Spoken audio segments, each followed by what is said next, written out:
So, you guys notice as they get a little bit closer. Can you guys see what you notice over here on the right hand side? Yeah. They don't have any pictures because yeah. my thing is broken. But you have you see leading the pack, Blurn and Tart, and four other thuggy looking folks, kind of, not like. Are they dwarves? No, there's two humans. Damn. There's there's an elf and I don't know, a halfling. I don't know. They're a ragtag group, but they are led by Blurn and Tart, who are dwarves, and they've got weapons out. Oh geez, they got maces. It looks like, and they're coming Look. towards you. Look, maybe it is a good time to try our new toy. Yeah, I agree. I'm gonna put the crown that I don't know what it does, it's magic, on my head and hope it doesn't take over my body. It's never went Okay, wrong for anyone. I need to Never went go to wrong the for anyone. bathroom, so let's take a Yeah, quick do we break. have anyone that can be like, I don't know, Appraise it? We should probably appraise appraise it. it? Can anybody appraise it? I think can. It's an arcana, right? Is it Arcana? Yeah, or I mean, I don't know, history maybe. Well, we definitely don't have time for that right now. Let's take a quick break before we jump into this next encounter. So let's do a 5-minute break. All right, let me pee and grab a beer then. Yeah. Hey, roll. Okay, then it's time to riggedy roll initiative. Deepest Yay. my heart is in my head. It's like a shark's fin. Lock, he's like, They yay! should have used that not for Aquaman, but they didn't. You could have. Oh no! but you didn't. Yeah, You did. could've. Wait, does my ornithopter get its own initiative? I guess so. We can delete him out of there. That's cool. I need the. Oh, sorry. Can I have the goat token? Go token. Where Or did that that random go, name. token go? You left him in there. If you leave your goat in the here, I'll bring him out for you. Go token is a great metal band. Wait, is it a real metal band or is it? No, it should be. It will be at some point. No, it's just goat token. Okay, goat token out. Ornithopter out. Everybody good to go, right? Yes. Geo, you didn't roll your initiative yet. Oh, that's important. Okay. Let's get the initiative roll. I don't know why I struggle to find it every time. Bingo. There it is. Start Hey, I'll take that. combat. It doesn't make sense, the symbol that they use for it doesn't make any sense. Well, Locke, you guys see that these 6 thugs are coming out of the woods, and they look like they're coming to accost you, maybe try and rob you. You're up first. What you gonna do? I'm gonna step right over here, and I'm gonna look right at Dressus and go, I will be right behind you. And then I'm going to end my turn. Like a dodge action, actually. Okay, nice. All right.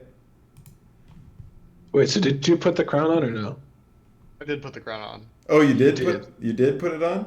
I Oh, forgot yeah, about so that. I guess that's my action. Yeah, you Okay. said that right before we left. Yeah, I did forget that. That's why I took the break. Okay, you put the crown on. And that's I might as well just in that same vein, I'm also using the new hammer. You are? Oh, cool. Okay. Yeah. I think All right. I have it should be equipped. So I'll Oh, just be a little meta I for a just- second. Both of these require attunement, Ah. but you will be able to get some of their power from without attunement. But I wanted to give Locke his first bit here. First of all, I think I mentioned this before. Handling magic items in my world will usually be enough to determine that they're magical by a sort of magical tingle that you will feel when you touch them.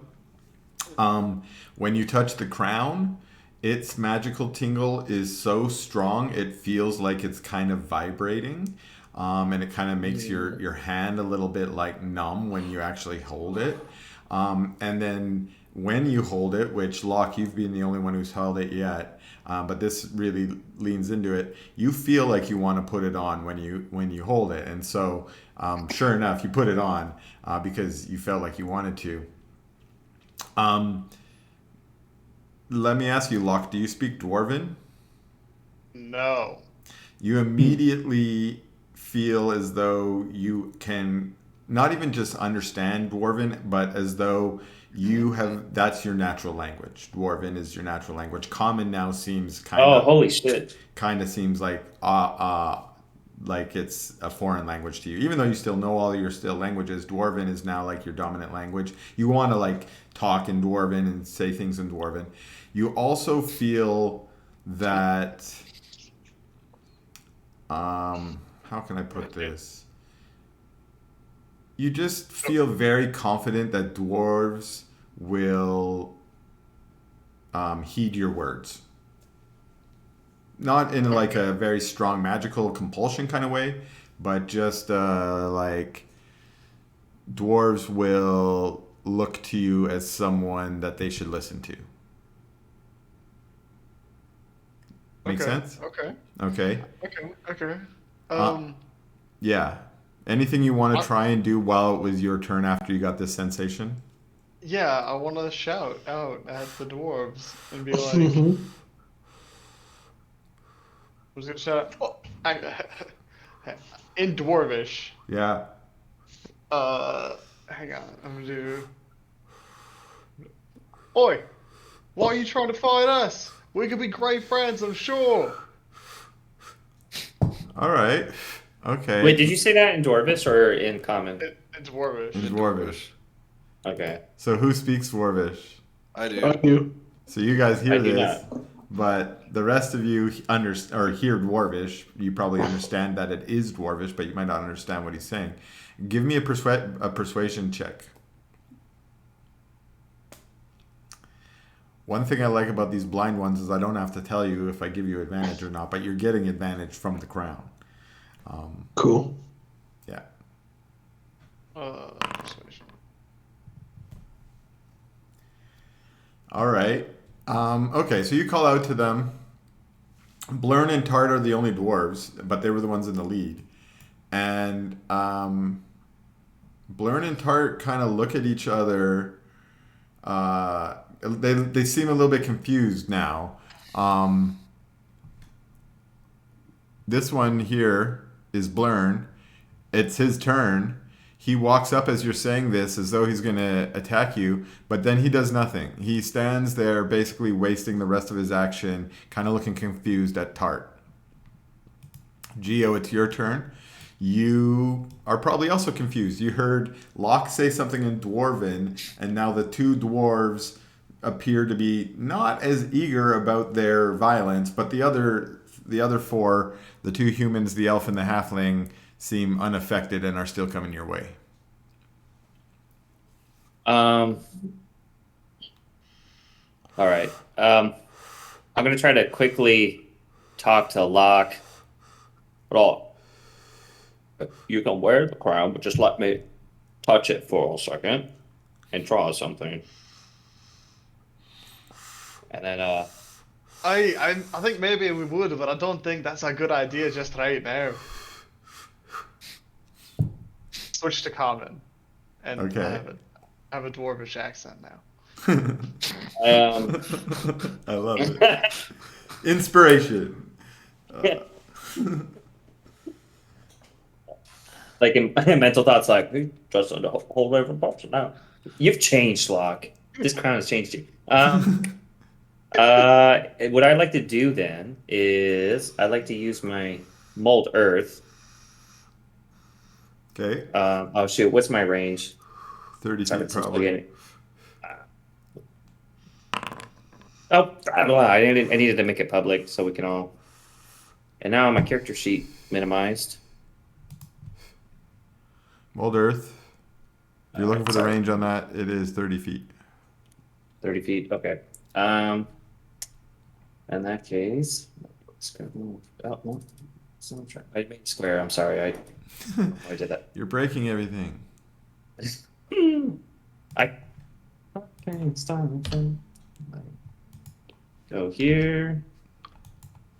And then So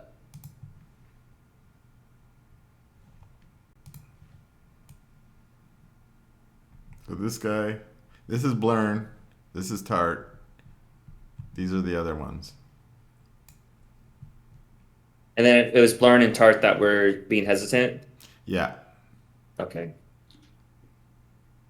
So what I'd like to do is I would like to make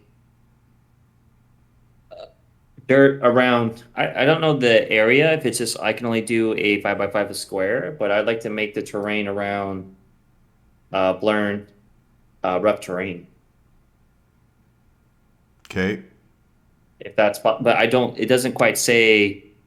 It says if the dirt or stone you target is on the ground. So it says you choose a portion of dirt and oh, okay. So I can only do 5. So that might.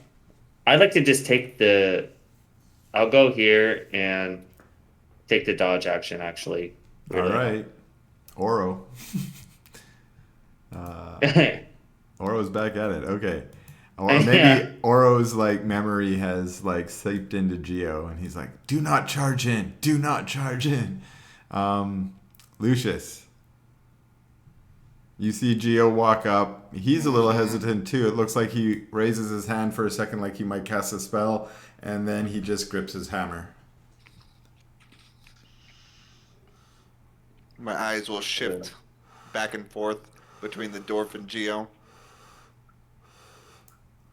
Look over to Minerva and just, as my action, just kind of say, I don't know what's going on or what they're doing, but hold on. Sandwich. Minerva leans over I'll to hold you, my turn. and she asks you, Lucius, "Did you guys find a crown in there?" That isn't for you to know or to find out about. But as you can see, he's wearing a crown. Okay, well, I'll take that as a yes then. She pulls out her crossbow, and she also, like Lucius, sort of just waits to see what's going to happen. I'm gonna hop over. Can I just hop over these barrels and have her follow me? Yeah, sure. You guys are going to hide behind them, get a little cover. I just get a little bit, maybe a little cover. Maybe Yeah, just perfect. kinda That's why I see put what shit like happens. this on the map. There's actual cover there, so you guys can take it. Perfect. And then I'll go ahead and end my turn. Okay, Blurn and Tart. Blurn walks over to Tart, and Blurn says, or Tart says, "Are we really gonna attack our friend?" And Blurn's like, "Yeah, she's not paying us enough for that." And they seem to be in a conversation. They haven't really decided one way or another yet, but they don't seem like they're gonna attack. But our other friends do come charging in. 1, 2, 3. They all had their turns. It's now Raphael's turn. They didn't have any action available to do an attack, so they're just moving in, but they're still carrying their maces. Fire my gun. All right. Pulls out his musket. At the one next to Geo. All right. Go ahead. Make an attack. Bam! It's a hit. I know you did that blind. You don't got to. It was a 21. Oops. Oh, dope.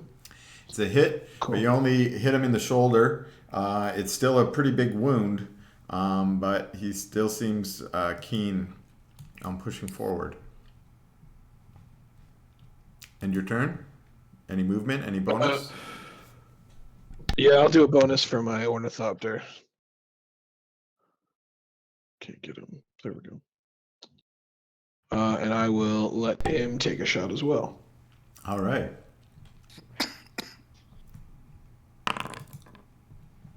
All right, let me check. That is a hit. These guys aren't well armored. They just have some simple leathers on. Oh, nice shot. Okay, 9 points of damage. Our fellow looks shaken and bloodied. This crossbow bullet strikes him right in the chest, and blood starts spurting out. Okay, did you want to move as well? Yeah, I'm just gonna go ahead and take cover behind here, Okay, behind one of these barrels. Yeah.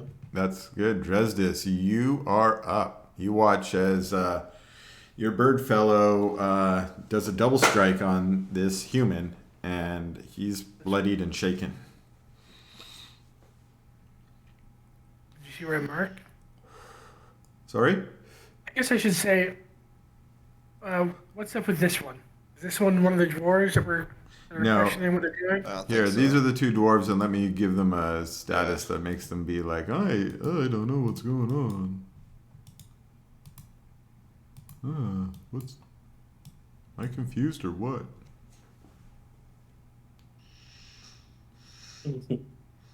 Okay. Mm, eh, ah, mm.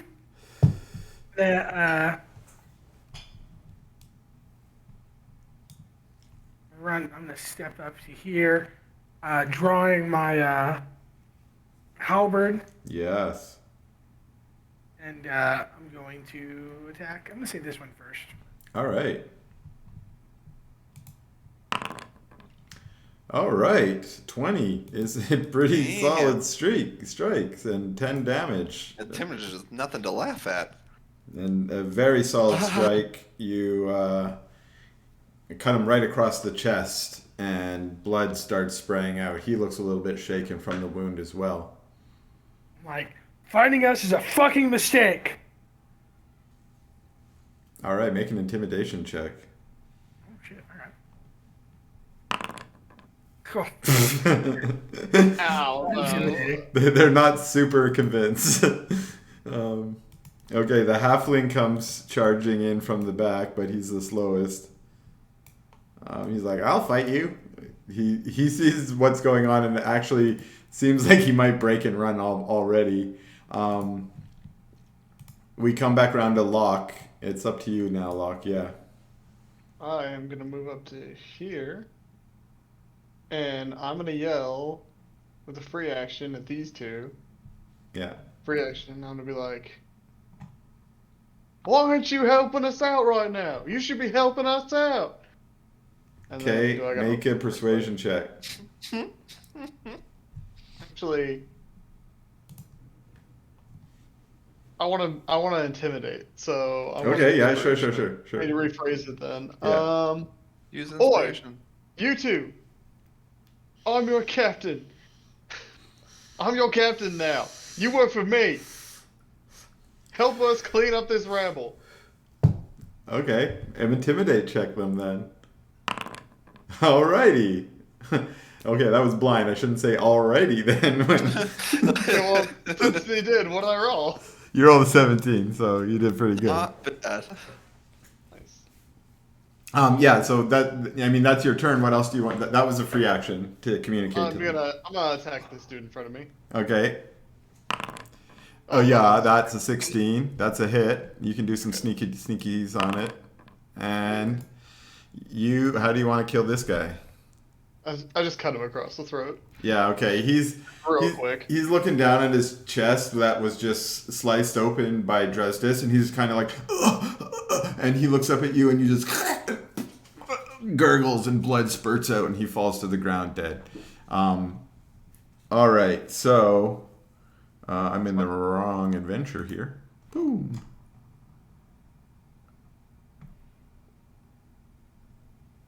Okay. I gotta be honest, Locke. Your fucking character is awesome. Yeah, all your guys' characters are pretty awesome. I really enjoy being a pirate. Okay, so that guy went down. You told Blurn and Tart to get to helping them. And this is Blurn, and he's like, yeah, why are we attacking them? We should be on our friend's side. And he comes over here, and he attacks this guy.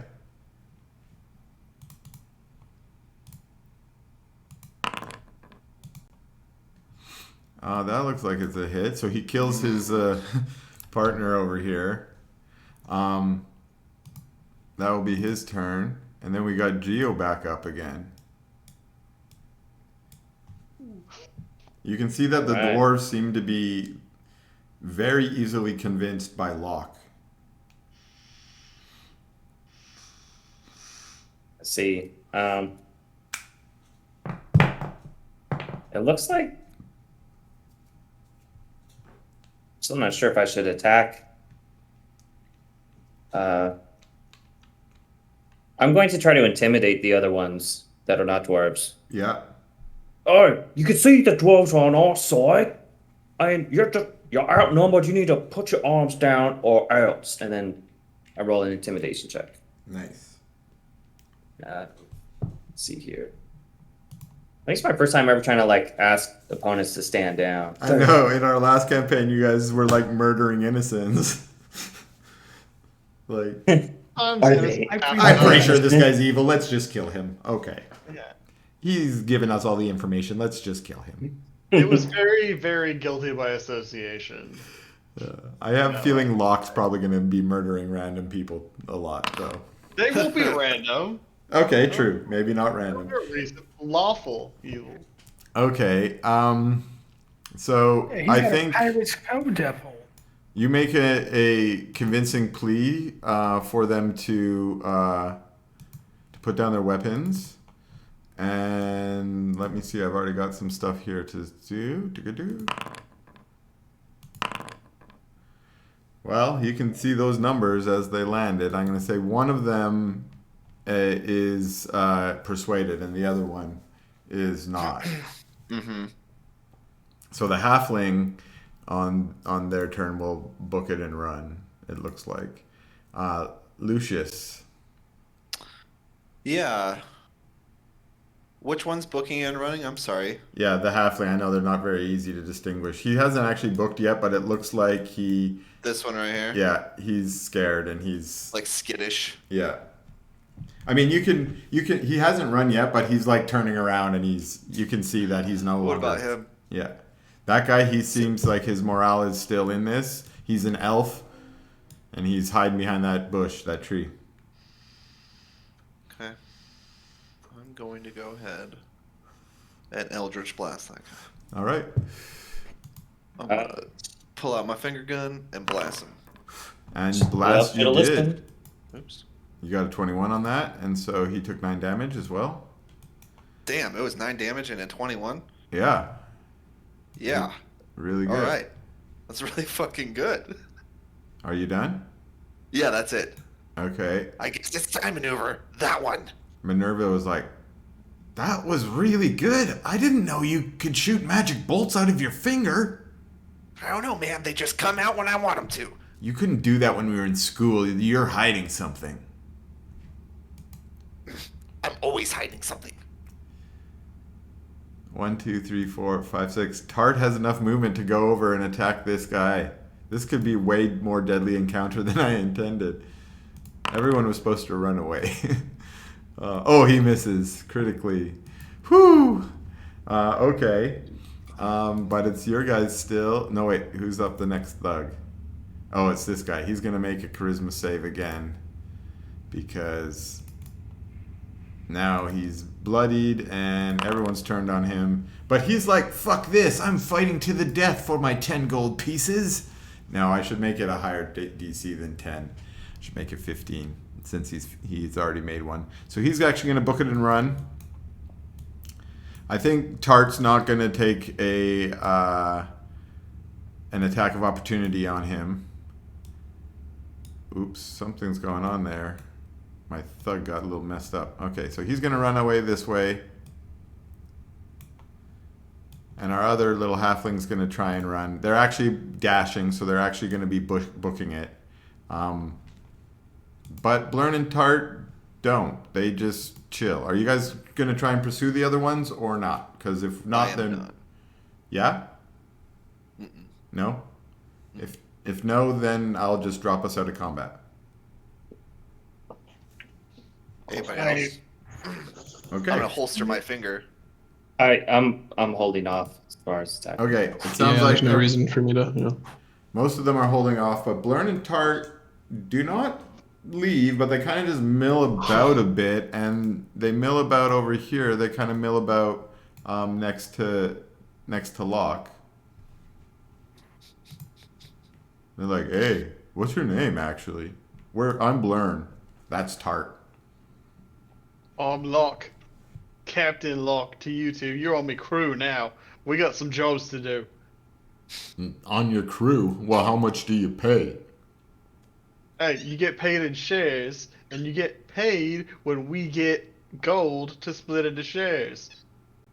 Okay, well, why don't you explain to me for a minute what kind of things do we do to get this gold?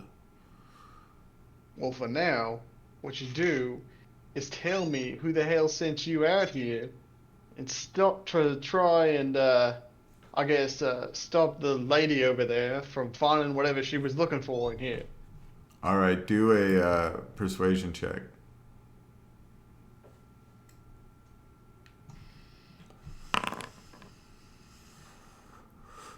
All right.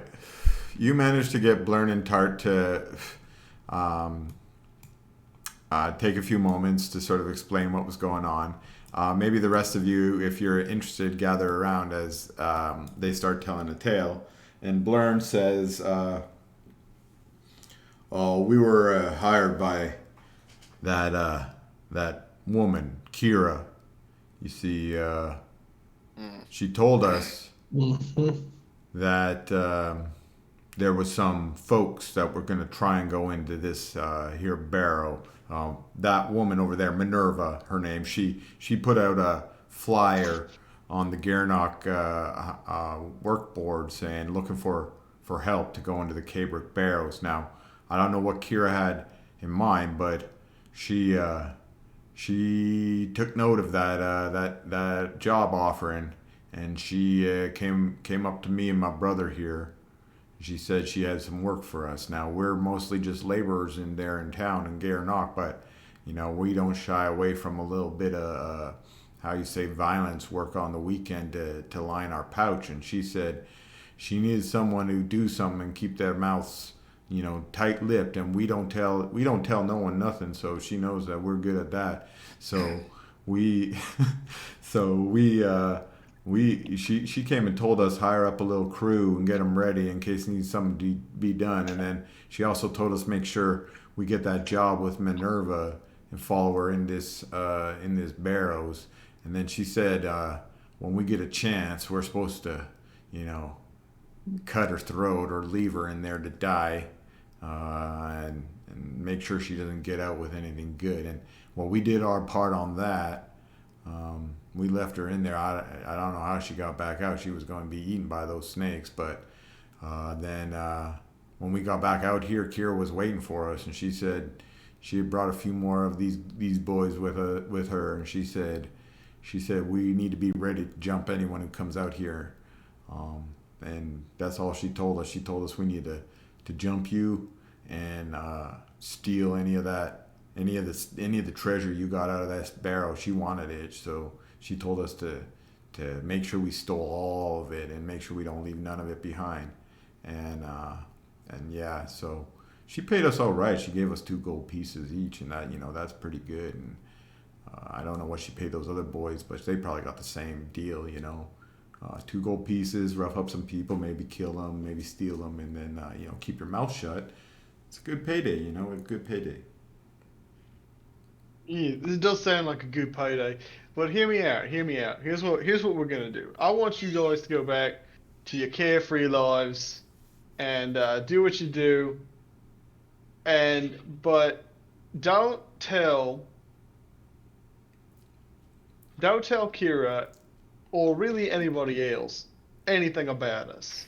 Don't just mention that we got away. You couldn't catch us. We killed the others. Really just don't let anyone know. Well, we can do that. We can make sure no one knows about you. I won't even say anything about you ever again, man. We can tell Kira that you guys were too strong, and she'll probably be mad. We're probably gonna hide from Kira for a couple days. Yeah, that's a good idea. She seemed like a little bit of a sketchy lass, not someone I want to be messing around with. Yeah, I don't know her very well, but she seems like she's a little bit of a sketchy lass. You got that right. Oh, well, you two be on your way now, and have a good rest of your day. All right. Oh yeah, you too, Locke. Yeah, have a good one. Hopefully we'll see you around again, Captain Locke. Hey, I don't know, like, do you work at do you live in Garnock, or like, I mean, we like to hang out at the Last Drop. Come on by. Come on by. There's a table. We'll show you around. We'll introduce you to some of our friends. You seem like the right kind of person. Right. Yeah. Perfect. I'll come get you as soon as it's time to assemble the crew. All right. All right. Good day then. Glad we didn't have to fight you. Sorry about those two. All right. See you now. Well, that's one way of getting out of that. Completely unexpected too. I didn't. That was expected. Well, I You mean, made the two bad guys dwarves and then gave us a dwarf mind control helmet. well, you did have to attune to it to really mind control it, but I didn't. No, when I say unexpected, what I mean is I have no expectation of what you guys are going to do. Got it. That's how I've designed this session and this adventure is just, I don't care. Do whatever you want. And so mind control the dwarves with the cool mind control-y helmet. Like, I gave it to you so you had something fun to play with, right? So I actually take it off my head and look at it. I like. I like this. My accent's still fucked, even though I'm not wearing it. Now there's a canon reason my accent changes all the time now. yeah, because you're poisoned with dwarf thoughts in your brain. Yeah. I was gonna say it reminds me of Frost King from Adventure Time a little bit. Like it's a crown that changes his personhood more into someone that the character isn't, but he gains power as like a trade off. I'm just throwing it out there. I like it. Okay, so I'm putting it away though for now, so that it's not visible. So technically, my friends, we have officially finished Campaign 1, Adventure 1, Tomb of the Dwarven King, sorry. And we are now moving into the second adventure, which is way loosely, this is more of a downtime, what the fuck's going on, role-playing, get to know each other part of the adventure. But the first bit I'm going to say here, this is, as the battle fades around you, and you guys finish chatting with Blurn and Tart kind of, wander back down the path. It's probably about noontime now, or around that time. And Raphael, just before this battle started, you were starting to get worried about Franco. And again, that anxiety leaps to your mind, and you start looking around. And you notice that coming out of the woods from behind you, basically where I put his little character, he comes leading the cart. And what do you think? Do you guys have a mule or a horse? Probably a horse, right? Yeah, it could be a horse, yeah. Because you guys are a little bit more wealthy. You're not just a simple old farmer. You guys have. That is, yeah, definitely. Yeah, exactly. So you probably have our operation is currently funded. Yeah. Yeah, it's still. You guys aren't like super wealthy. You don't have a big carriage or anything, but you do have like this cart with your wares in it. A couple chests basically that either have some money that you guys are shipping back with you to your father, and then some that hold the actual firearms. I might say that you actually have parts back there too, like parts officially, cool.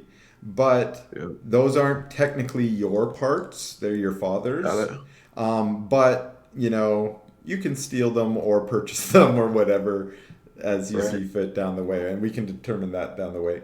But he comes wandering out, and he comes up and he's like, "Hey, maestro. I saw these men and this woman, they come and they knew they were no good, so I hid the weapons in the forest until you returned. I'm so happy you did not die in the barrow. Can we return to Garanok now? You look like an unwashed paintbrush, my brother." Oh, this is why we travel together, me and Porto. I am so glad you had the thought to go into the forest and hide the weapons. I'm afraid things have gotten quite complicated here, and it seems like for my own interest, we must travel with my friends here. However, yes, I think it is time for us to go back to the city proper. Oh, thank you very much, sir. I think these adventures are way too much for me and my art. I don't know how you can handle it. I hope everything was fine inside there. But please, come on, get up on the cart. You can take your rest while we go and ride. It's still an hour or so until we reach Garnock. Do you say that your friends are now coming with us? Only if they need. Mia Portos, do any of you need porting to the city? If you do, you are welcome to come with us. Well, I'm certainly gonna keep going. Technically, Geo and Dresdis are still Yeah. like, They're with us. I'm just kind of looking at you blankly. I was like, I talking thought to it was Locke and- implied. yeah. Oh, okay. Locke, what do you think? I mean, Minerva, you go with them. I'll be right behind as well. I'm going for sure. After those guys betrayed me, and this is a dangerous part of the woods, I'll definitely take an escort. And thank you very much. What was your name, sir, Mr. Kenku? My name is Rafael Di Corbo, and this is Mia Porto Franco Ridorio. Oh, Di Corbo, like the Di Corbo rifles. One and the same. I am Rafael Di Corbo, son of Leonardo Di Corbo, the greatest inventor in all of wool. Oh, well, that's it's very interesting to meet you. My name is Minerva McGee, Dr. Minerva McGee, actually. I am a recent graduate of the Archaeologist School at the Museum of Earshore. This is my schoolmate Lucius. He was second in the class, of course. I was first in the class. But, it's a friendly rivalry, and well, it's a pleasure to meet you. And I'm happy to take your escort. Thank you. The pleasure is all mine, fine Doctori.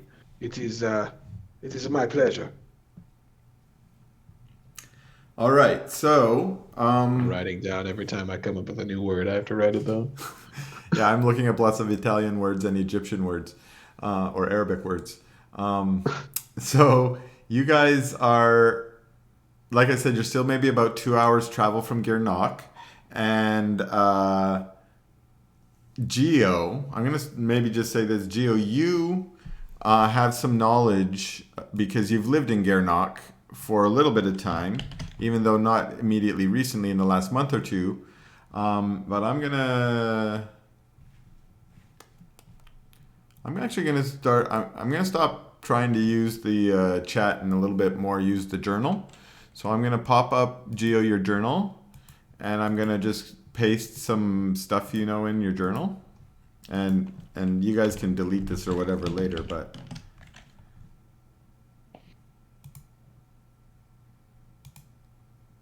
can you see that, Geo, in your journal? Oh, you put it right in the journal. Okay. Yeah. Yes. Okay, I can. so Thank you. Oh, that's an amazing idea. You can just populate the journal if you have some. That makes it. Thank you. So that's what you know about the places you might be able to stay in Girnock. You can also just camp in the wilderness if you guys don't want to go into the town or the city.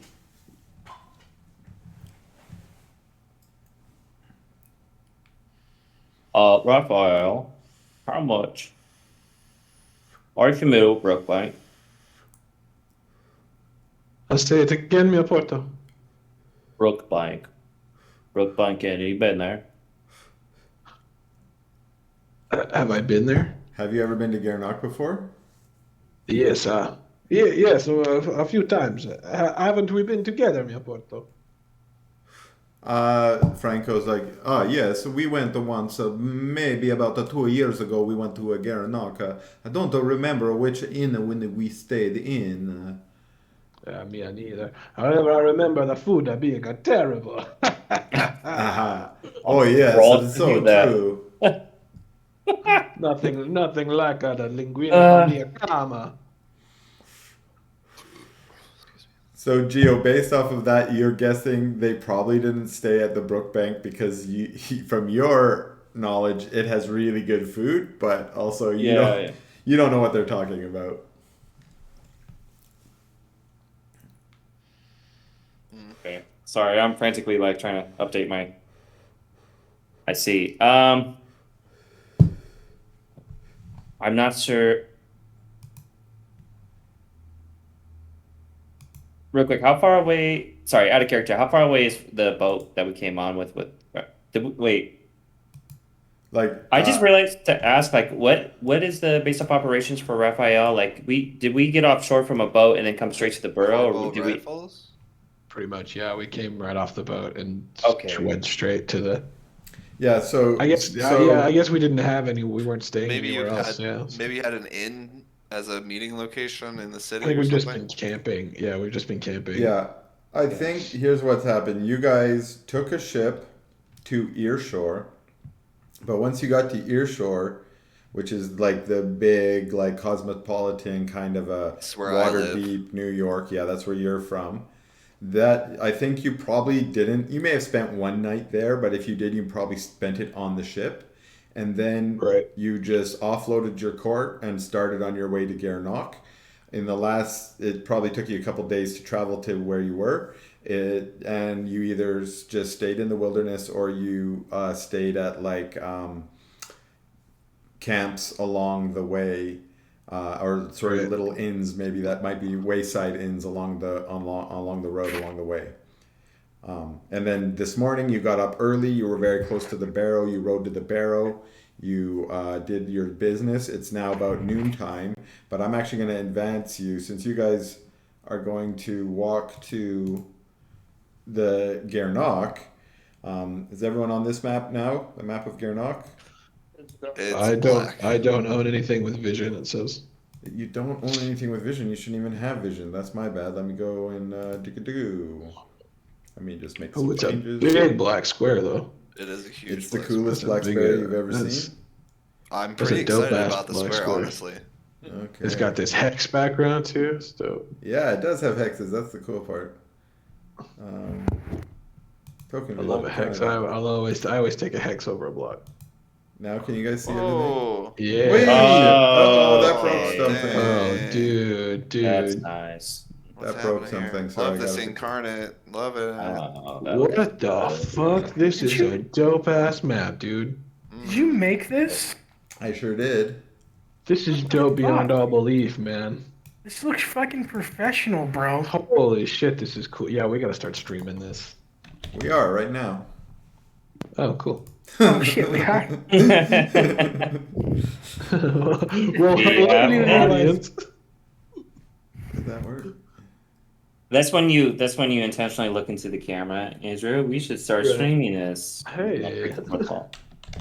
I start doing full cosplay, full Raven cosplay. Well, That sounds amazing. Well, I wanted my Hey, hexes to be a little my smaller face. so we could move around a little bit better, but Dude, this fucking like I love the clock blacksmith tower. right here is so tight. Yeah, that's dope. That's dope. oh yeah. Marcus, we're just oogling at your map instead of like we're drinking it in. The overstuffed Gross. trunk, the Brookbank Oh. Inn, the last drop, the rusty nail, Velma's boarding house, and the Gee. barrows. Where the fuck is the barrows? Oh, shit, Where there's a is that? quarry over here. you guys are out in the barrows, yeah. That's where we just were, right? Yeah, that's where I've we're made at this right little now. token up here that's Oh, to represent okay. you guys. And Oh, you guys that's are us, coming okay. in. These are all the barrows, and there's hundreds of them, but you guys were just walking in off this road from the northwest. Fuck, Okay. you know? And this is maybe when Geo is saying, you know, what he's saying about, like, where do you guys want to go?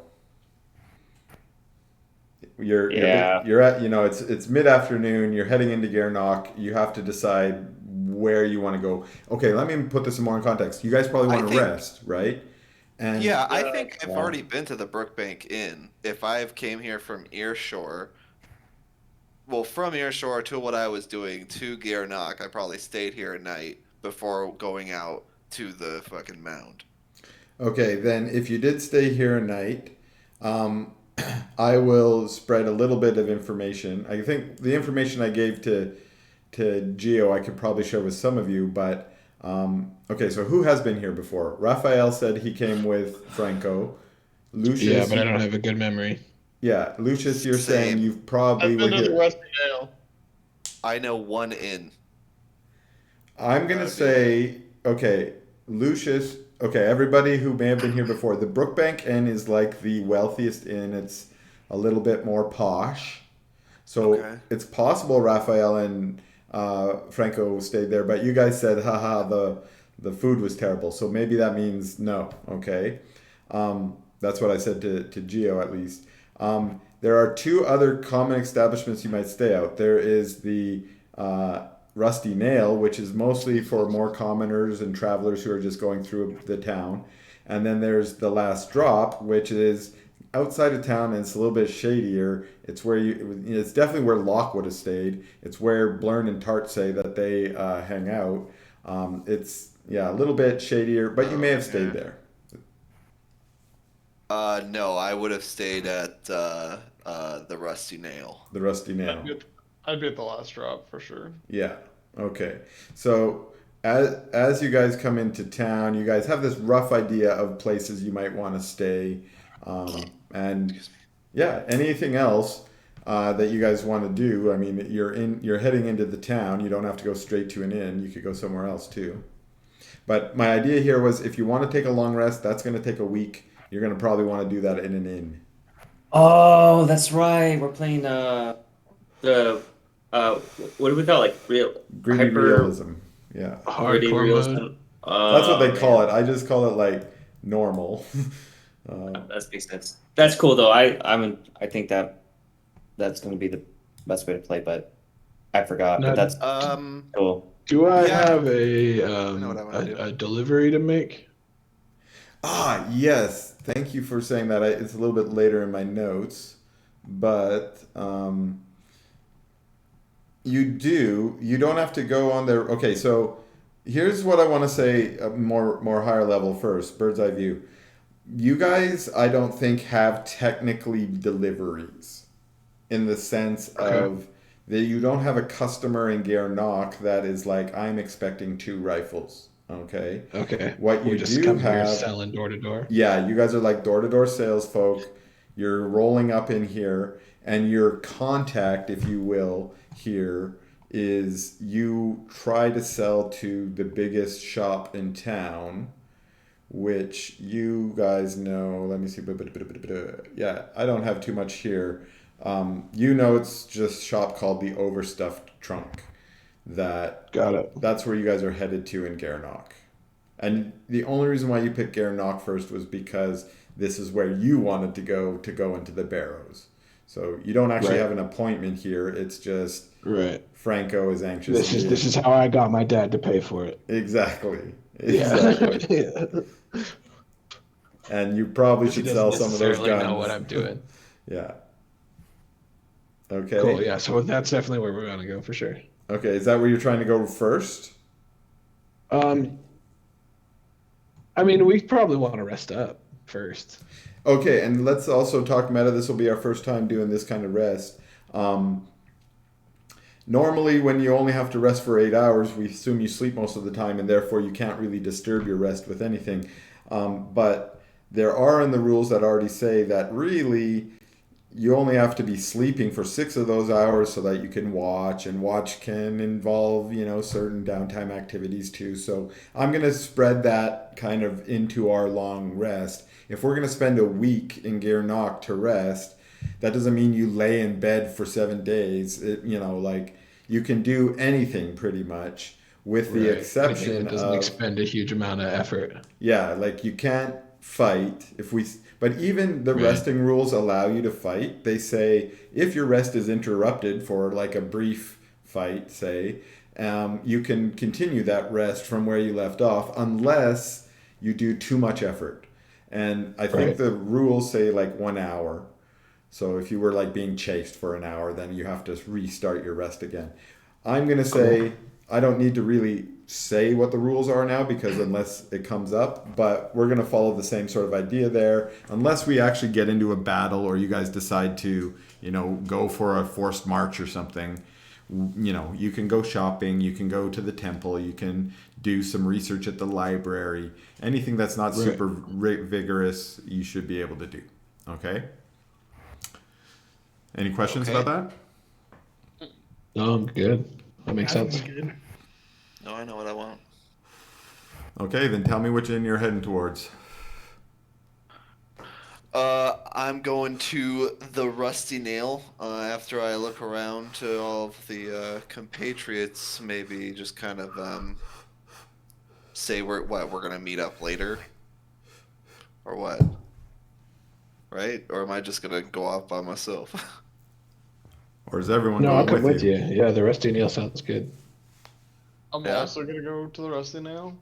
I mean, I know a good place, the Rusty Nail. It's not too expensive, but it still doesn't, it keeps you out of the limelight of the wealthier patrons of the city. I figured with his little Dwarven outbreak over there, we should probably keep a low profile. That's probably a good idea. Like Lucius has got a point. Cool. All right. And the other inn has terrible food. So, Lucius, you'll lead the way then?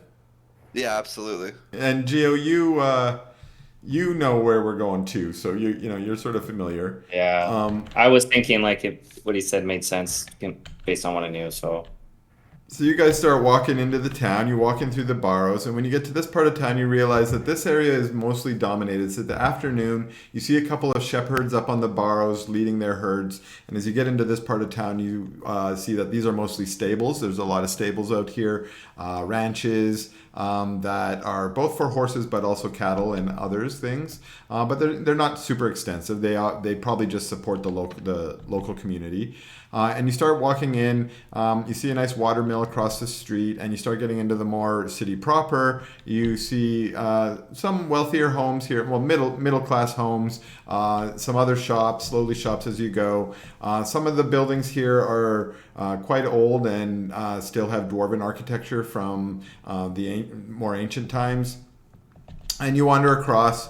You see the keep up on the hillside over there, but you don't head in that direction. You cross over the bridge here, and this is sort of a nice little island in the center of town. You can see the Brookbank Inn over there. There are a couple of carriages lined out front, and you can see a couple wealthy merchants entering. You also see this clock tower. It is a definitely, as you get close to it, it sort of does double purpose as a clock tower and it looks like it's a wizard's tower. A wizard apparently lives in there. That's cool. And you can see a little sign above the door that has a dragon on it that's just sort of perching on the top of a tower. It looks like this tower, but it looks like a dragon's perched on top. And you keep walking across, and you enter into the main market square. It's pretty bustling this afternoon. It's a feed day, which is a common day to go to the market. And so there are a lot of folks filling up their baskets with fresh fruit and produce and so on. From behind the market, you can see the overstuffed trunk, which is a large, very large building. It looks like it's been built in phases where wings have been added onto it over the years. And it's probably a few centuries old, the oldest wing at least, although some of the newer wings look like they have some more modern architecture. You can also see this statue in the middle of the market, and it is a statue of Sin. Sin is one of the gods, and let me just quickly check my notes here. Which one is he? It's usually depicted as a female, at least in Guernok or in Guerlier. And let me just double check here because she's got a special name.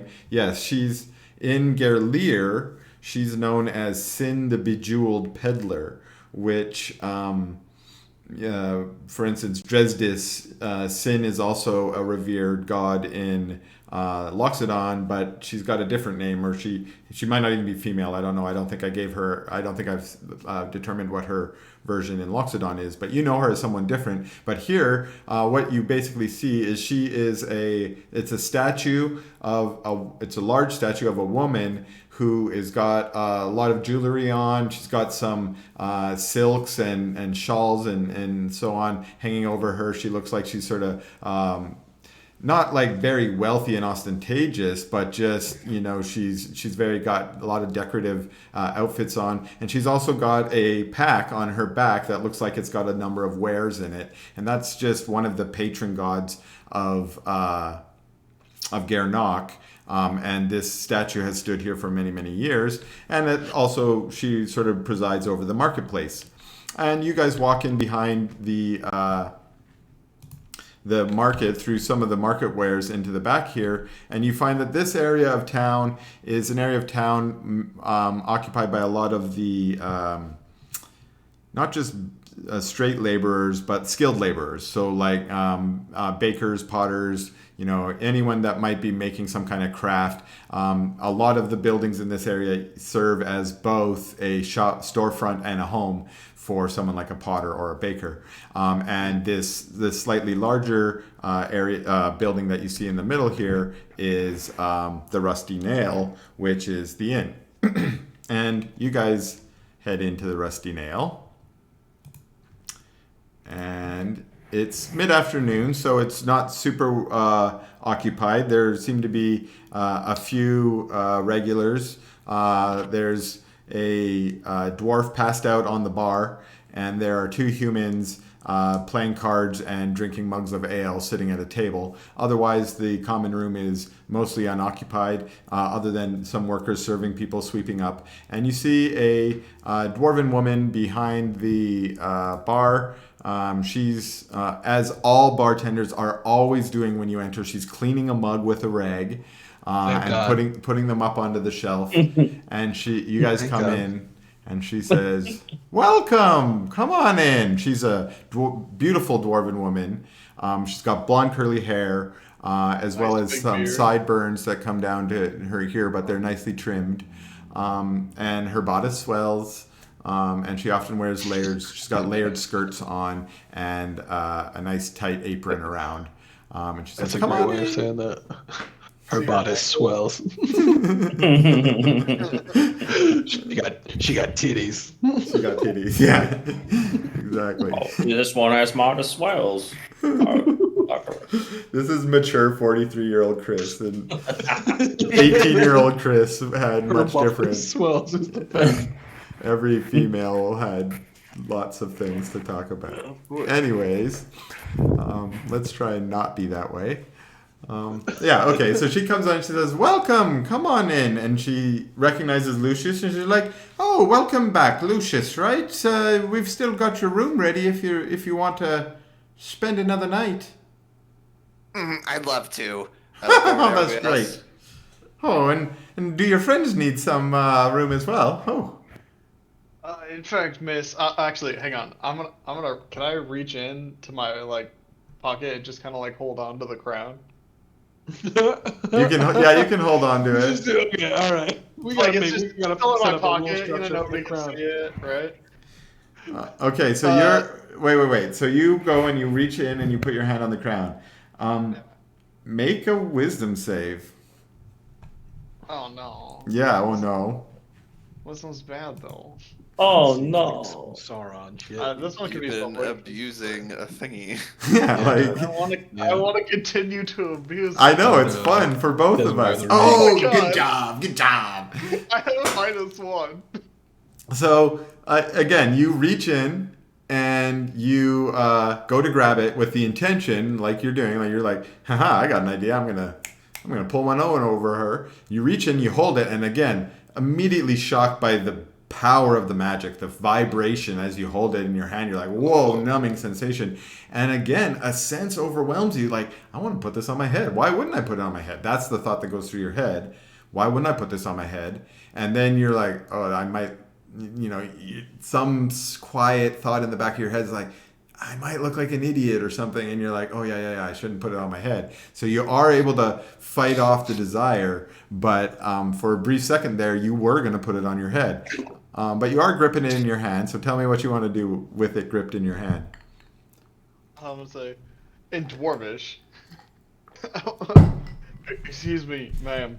Okay, you can't speak Dwarvish. What? Oh, because I'm not wearing it. Yeah. Okay, then can I thieves' cant to make it seem like I'm speaking Dwarvish? Sure, you can speak thieves' cant. She is a dwarf. She'll know. No, actually, I shouldn't say anything. Yeah, do that. You want to make the assumption that all dwarves know thieves just can't? Yeah. Not how thieves can't works. Well, thieves' cant is more like slang. Oh yeah, it lets you hide messages. Never mind. It's like a And- code Yeah. language. Yeah. Okay, never mind. So I'm just gonna say to her, just regular, excuse me, ma'am, if it's not too much trouble. As you can see, I'm a little down on my luck, and if I could get a little bit of a discount on a room for maybe say a week, I'd very much appreciate it. Oh, well, good sir. Everyone is a friend here at the Rusty Nail.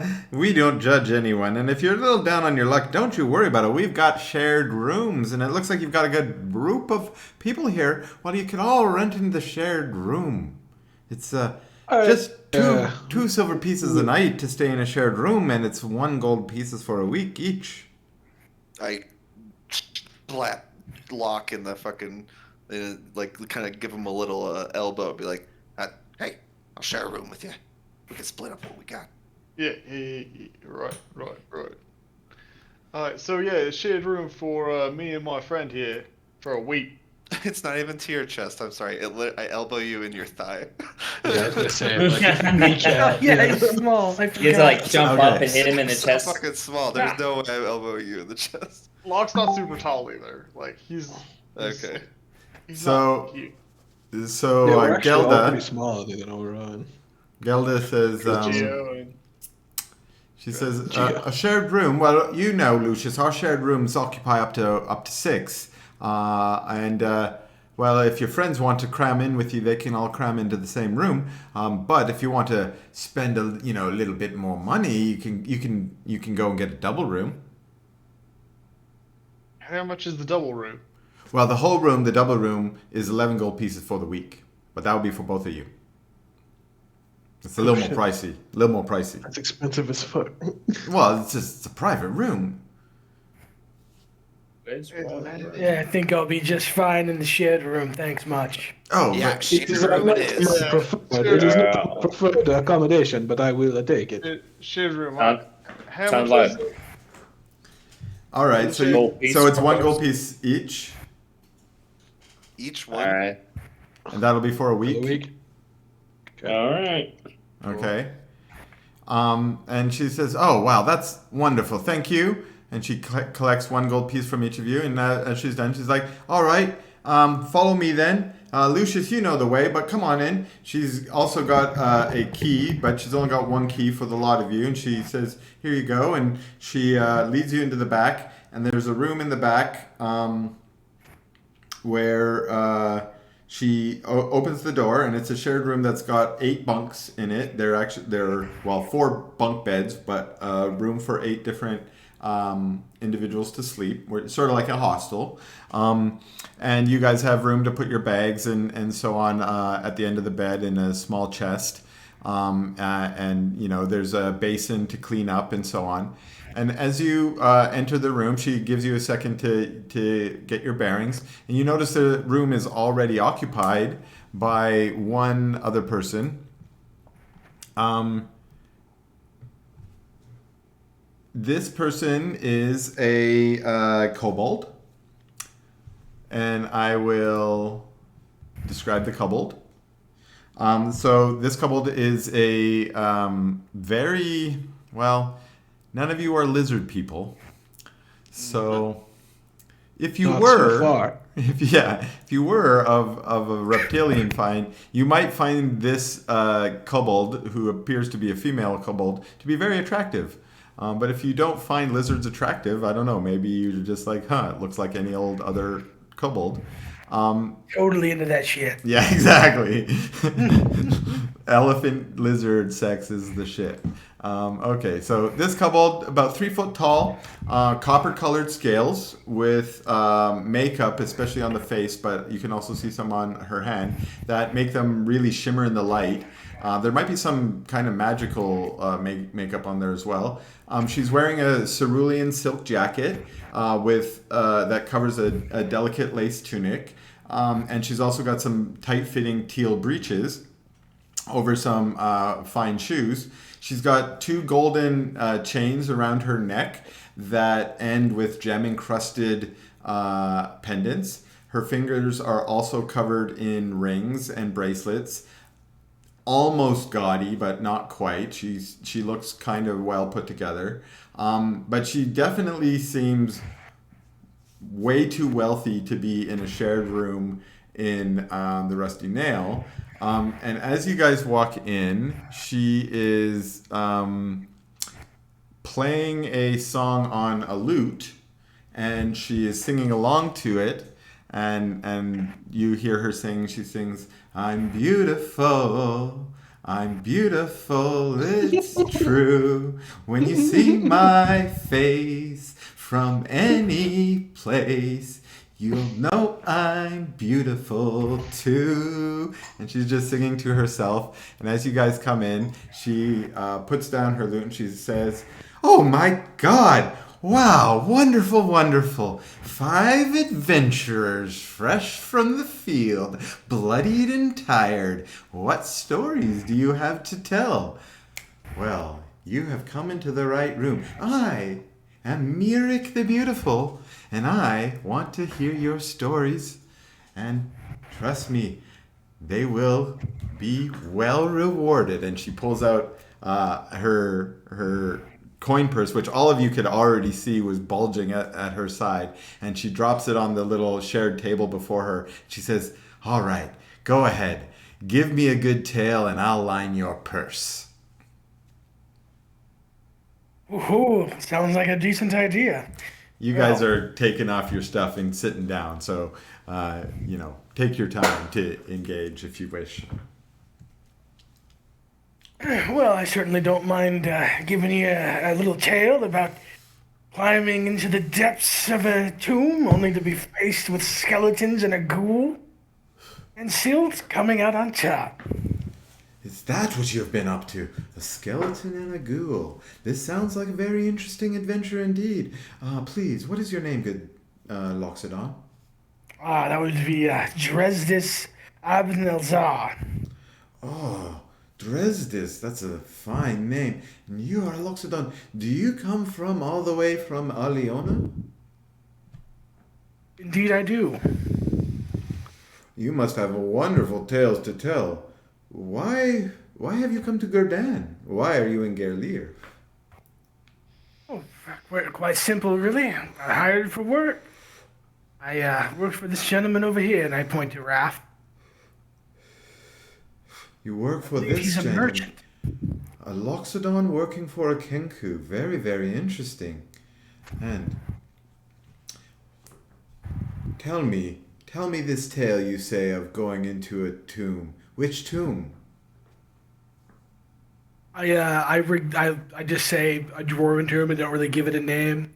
And I start to regale her of our adventure down there, and I don't mention anything about any of the treasures we found. Just like, Nice. we entered this place and there was spiders, and we fought these spiders, and went to the bottom floor, and there was a sealed door. There was traps. We had to get around these traps.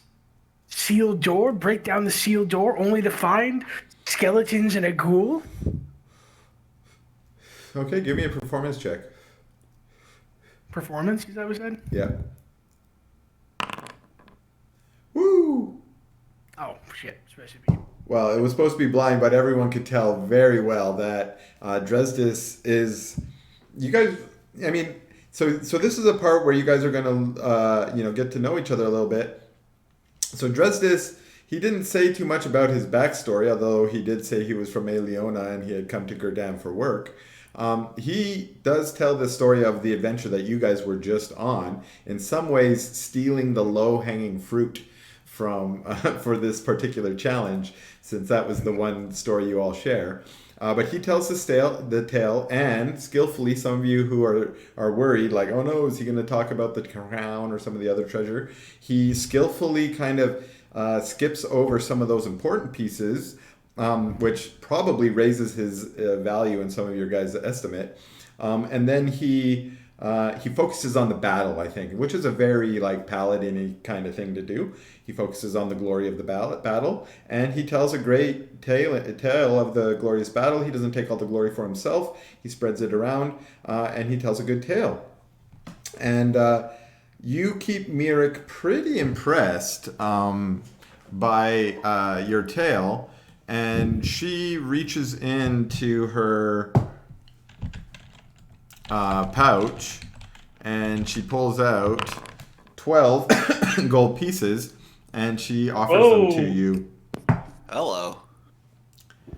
She says, that's a great story and very well worth it. It may make it into one of my ballads one day. Thank you very much, Dresdis. And let me... Okay, this is going to maybe take a little bit of a second, but I'm going to go into each of your journals.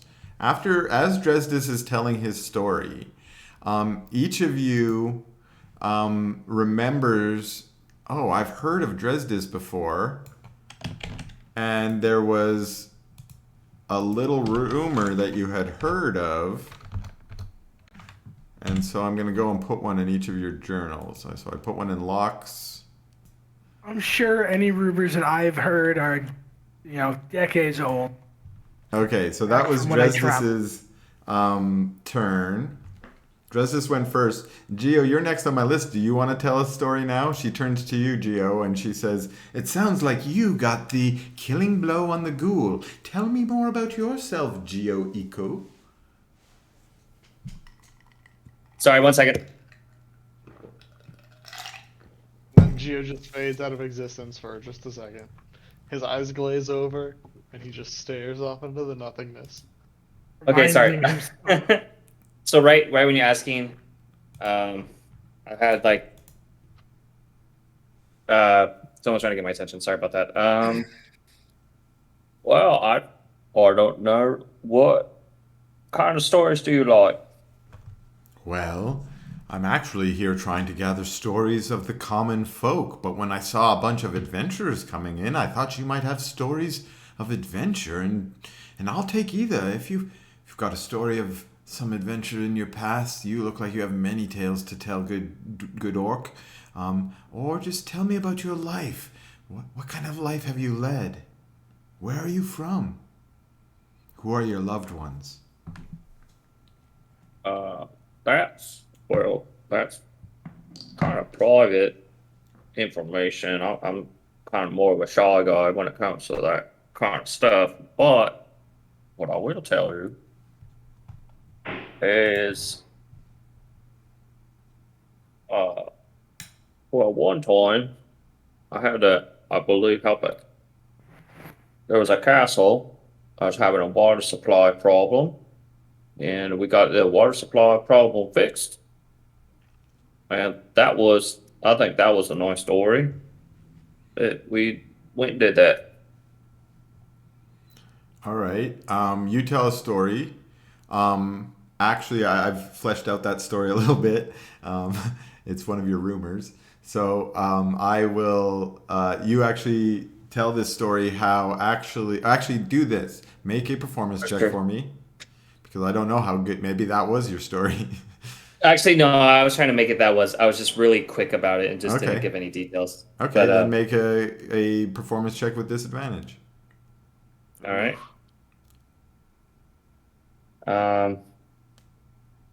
I'm just trying to play to my character, guys. That's fine. That's what I wanted to do. All right. You actually. Oh, sorry. Was that persuasion? That was not performance. My bad. Oh, sorry. That was persuasion. Yeah. There we performance. Go. Okay. All right. So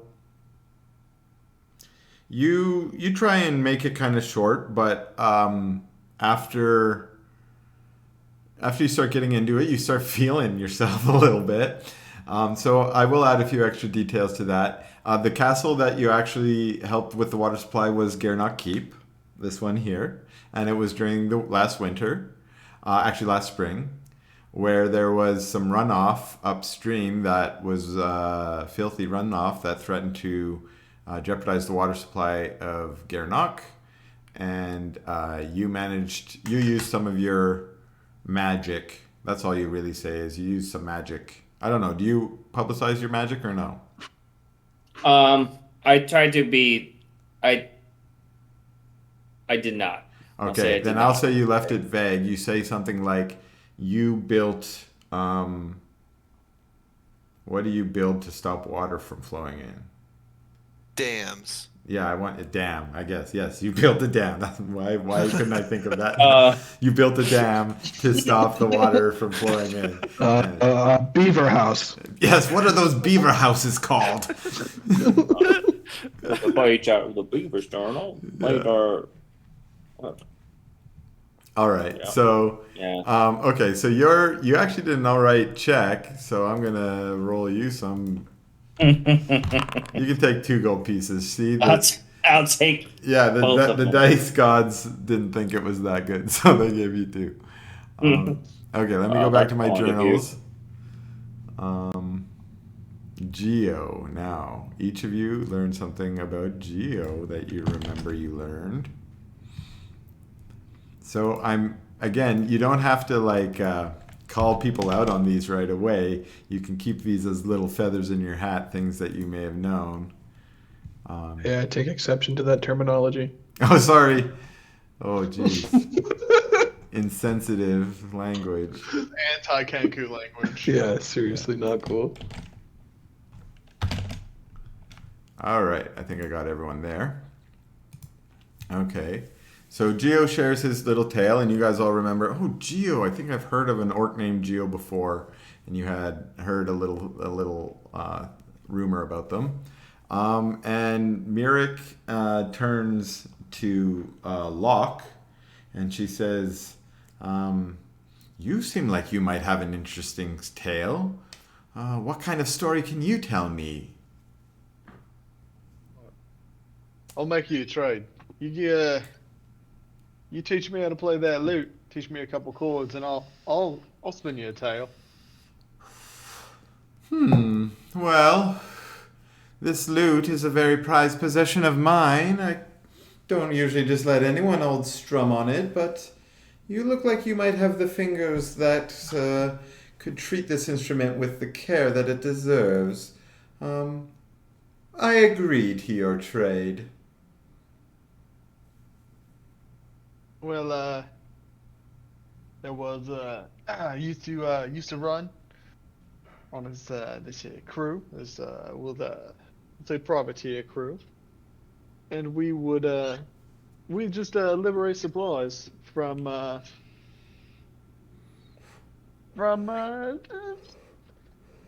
enemies of the state, of us, and we're pretty good at it. One day you get the wrong sort of attention, and things just go south, and I'll leave it there. You'll leave it there, right when it's getting good? Yeah. Tell me the tale. How did it go south? How did you escape with your skin? It's less an escape and more a knocked unconscious. Oh, it's one of those waking up and just washed up on shore? Yeah. Well, wreckage on the shore. Well, there's some mystery in your tale, and that is good. I would like to know how things turned out, but if I weave this into my own ballad, I'll just make it up. So, good. Make a performance check for me.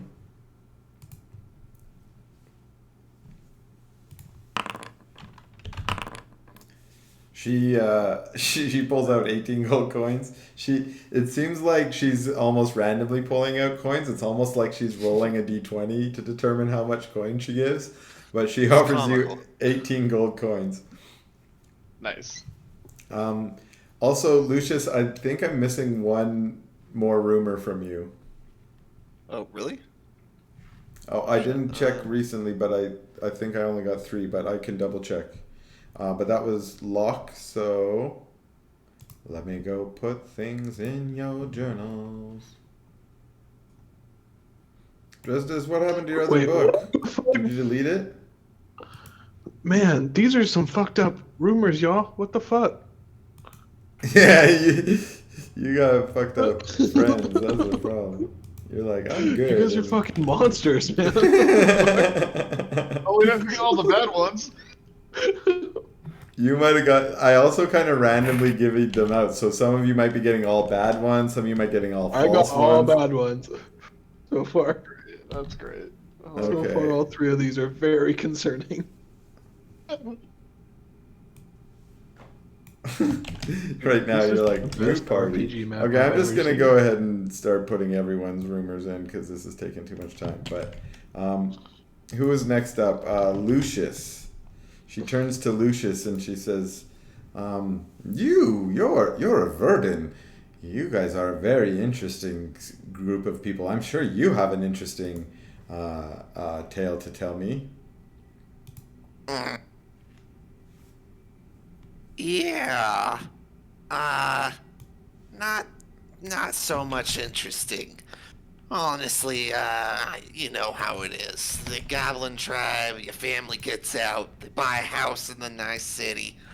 You go to the human schools, you get kicked out of the human schools, and now here I am. I don't know what else to tell you, lady. What kind of human school did you get kicked out of? The only one in Earshore. The best one. The best university there. I studied to be an archaeologist. Oh, wow. And the Archaeologist Guild at the Earshore Museum. Wow. The Museum of Scientifical Oddities and something. Well, and how did this bring you out to Garnock? What were you doing out here? I was exploring with these guys. I found what I came for, and that's about the end of that conversation. Okay, you're a closed-lipped little one, aren't you? Yeah, as we've been taught from a very young age, goblins don't really want to be seen or be talking to anyone. My business is my business. All right then, little one. Your tale wasn't that great, but make a performance check. Yeah, that's fine.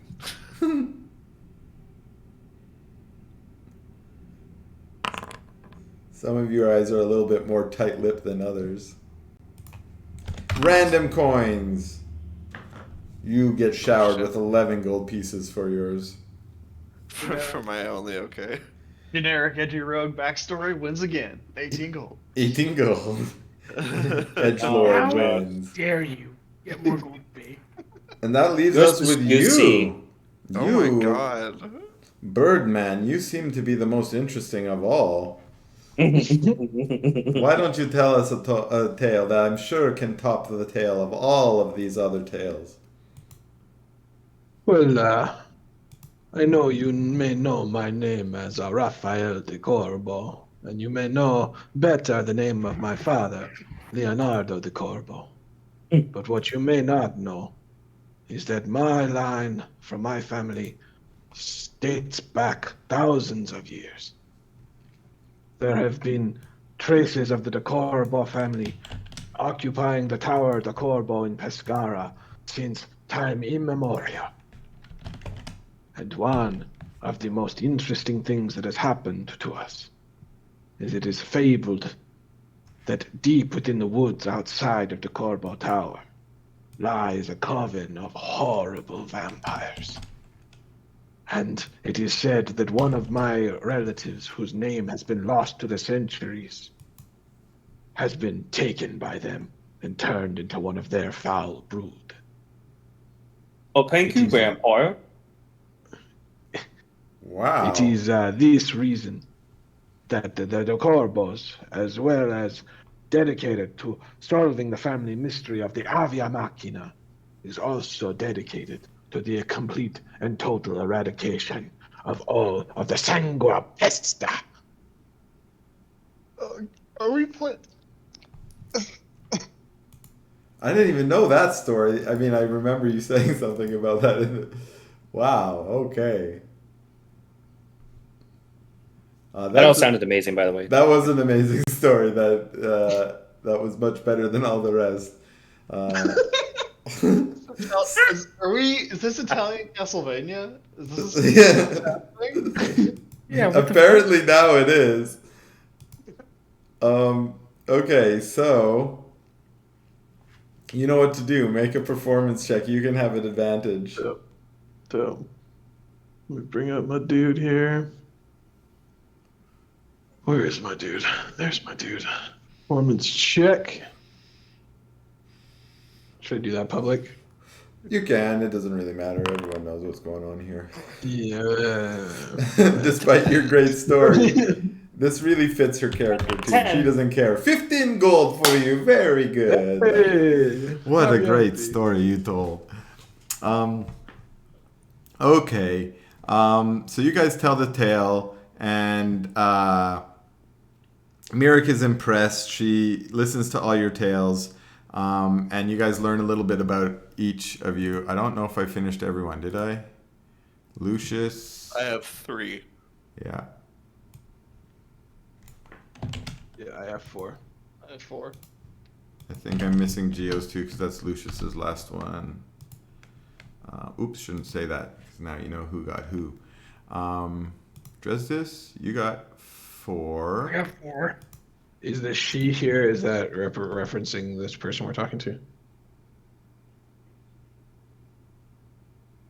No, the family friend. Oh, from my family friend. Okay, got Yeah. it. I have 3 so far. Yeah, Geo, you're the last one, I think. Is anyone Oh, else at okay. 3?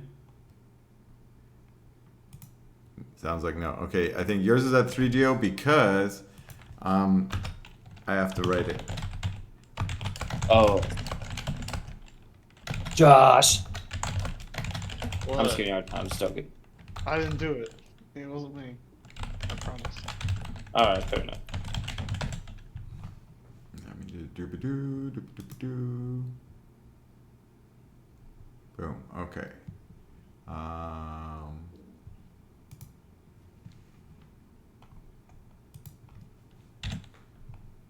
Okay. So everyone has now heard a rumor about the other folk. You've also heard a little bit of a tale. Some of them actually told a tale. That was interesting. Others seem to be a little bit more tight-lipped and withholding, so you can keep that in your estimate of your fellow companions.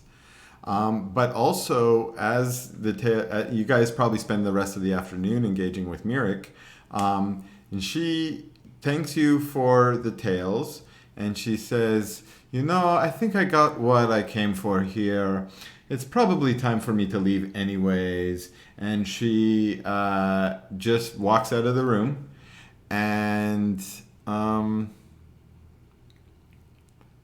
you all notice as she's walking out of the room that she has left her pouch on the table.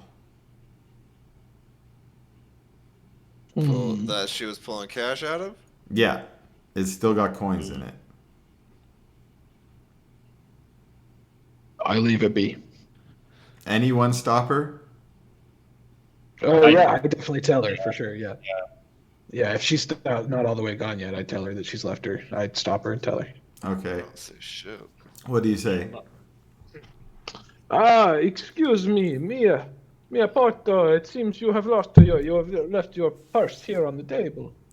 She turns around and she's like, "Oh my, you're right. I almost forgot my coins here." She scoops up the pouch and she reaches in and she grabs 5 out and she bounces them in her hand, and she says, she looks at the 5 gold.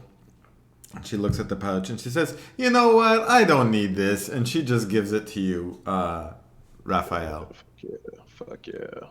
And let's see how much money she had left in her pouch. Oh my goodness, this lady was loaded. 6! Oh More than Roll a D100 and there's 6. Okay, let's try that again. Here, 87. There we go. Yeah. Let's split the difference between those 2 rolls. How about that? Okay, we'll say there's Oh my gosh. 43 coins, 43 gold How many? coins inside 43? there. Okay, because 6 is too Turns low out- and 87 is too much. That would have been really funny if like she is like an actual super generous person or so wealthy she doesn't care, but this whole time we just kind of think she's a cheapskate because there's only 6 coins left, like she was just playing us. So that would have been kind of funny for us to be misled. Yeah, like maybe she was giving you all her money, or maybe well, you guys don't know. Anyway, she Now I have my thing to justify my my alignment. Look at that. Done. done. Blood of the innocent from here, and it's fine. Yeah, I'm good. Nice See? thing, now I'm neutral good forever. I turned down a wallet I found once. We've been certified. Okay, yeah, I'd say that counts my you as gosh. good. All right, so you guys now find yourselves in this room by yourselves. Franco's there, but everyone ignored him because he's just an NPC. And you guys are, it's about dinner time. Maybe you even got a meal if you wanted, or we can get you a meal if you want. But you guys are sitting around in this shared room, and you realize this is sort of your first chance to, one, get to know each other, though you've done that just a little bit here. But also it's your first chance to kind of see what you got. Pull out your goods, look at the items. This is your chance to perform your first identifying actions to try and figure out what these new items do or what they are. Remember, according to normal rules, if you just spend a short rest studying an item, then you should be able to gain some kind of intuitive understanding about the item. And so we can do that while you rest tonight. I'm going to say that, over the evening, if you guys wanted to spend some time, you would be able to study one of the items that you picked out that maybe hasn't been identified. Also, some of the items that you might want to identify are like potions and scrolls, and those can be identified much quicker and easier than taking the whole short rest. So if one of you wants to be focused on the potions and scrolls, you can probably identify all of them in this period of time. Oh, that's nice. My character personally would be trying to sort out the hammer they picked up. Yeah. Okay, so Gio's going to be looking at the hammer. Anyone else? I gotta figure out this crown. You're going to focus on the crown? Mm-hmm. Okay. Other items you guys got? You got those 2 light hammers that are, almost self-explanatory, but they might be worth looking at. And remember, Dresdis, you got that new cloak. Did we get any XP from what we did? Well, I think we're doing milestone, right? I think we might just do milestone. And Which means yes, milestone we're on that we level just 3 did? now. That felt kind of milestone-y. this is definitely a milestone, and I would be saying that at the end of this long rest, you guys will all be level 2. But if you guys want to do XP, we can do XP.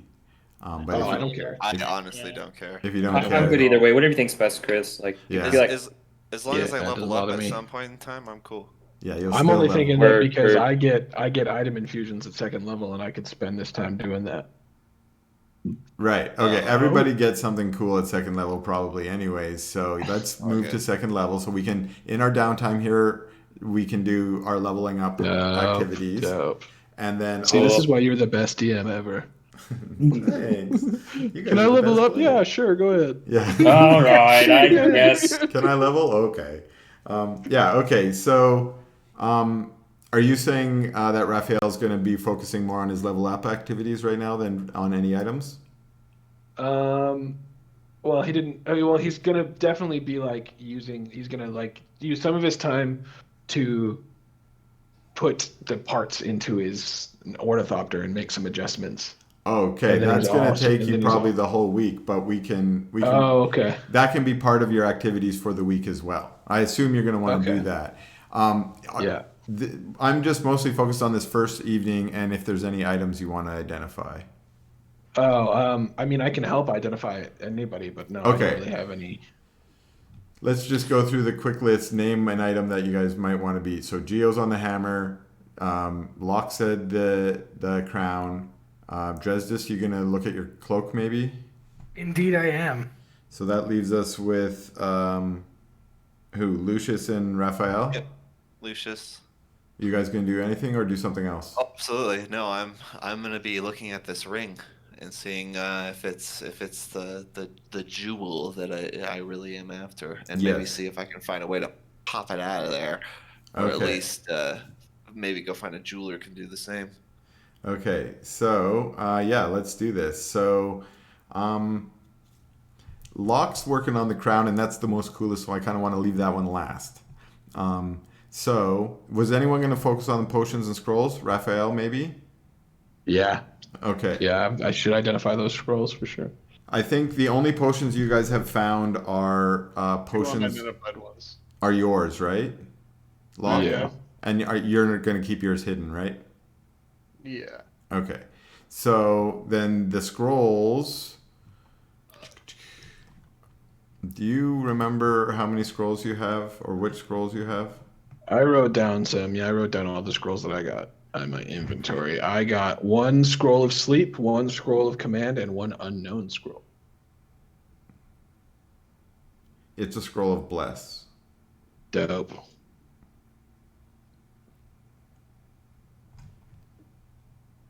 It's really good. To level up, do I just drag my class onto my thing and it'll just do it? I think so. Yes. There's not Dresdis, like a specific level 2 thing that I have to find. It'll just be there. It'll just stack. Okay, cool. Dresdis, you also found a scroll case with your relative. Do you remember that? I totally forgot. No. You just pulled it out of their hand and ignored it. You said you stuffed it in your bag. It's I probably. guess if someone is looking at the scrolls, I think I'll just give him to Raph then. Okay, so how about this? You're gonna take Oh a my god. second to open the scroll case, and oops, I went too far. You find that there's two kinds of things in the scroll case. One is some magical scrolls. Here we are. And then the rest is this. Okay, so let me go back. That was. Oh, I rolled a 1 on my health roll. That sucks. That sucks. Oh, you can re-roll that for hit points, you mean? Oh, okay. I will then. We re-roll all ones because ones suck. But if you get a 2, you just suck. It's much better. Okay. It doesn't say anywhere. Yeah. You also found a scroll of darkness and a scroll of invisibility.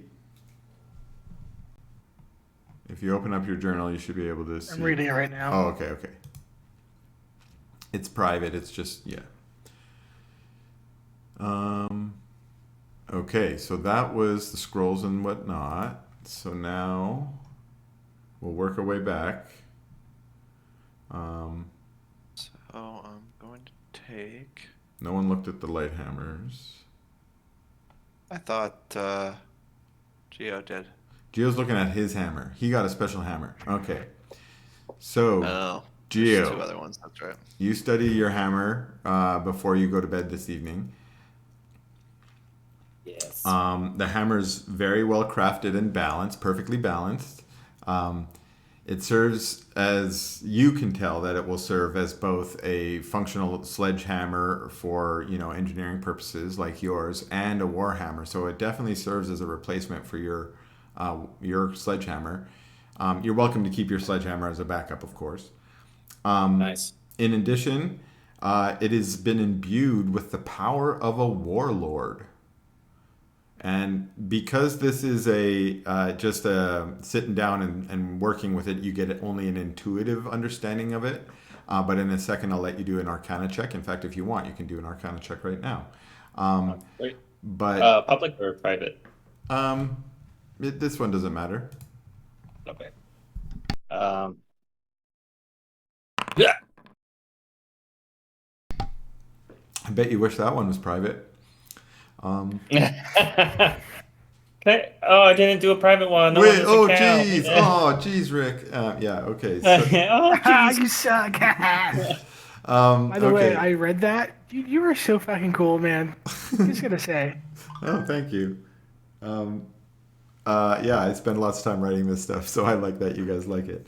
Okay, so Geo, you didn't do a great Arcana check. So what that means is you're not going to know the details of it, but you probably can guess some of the details of it.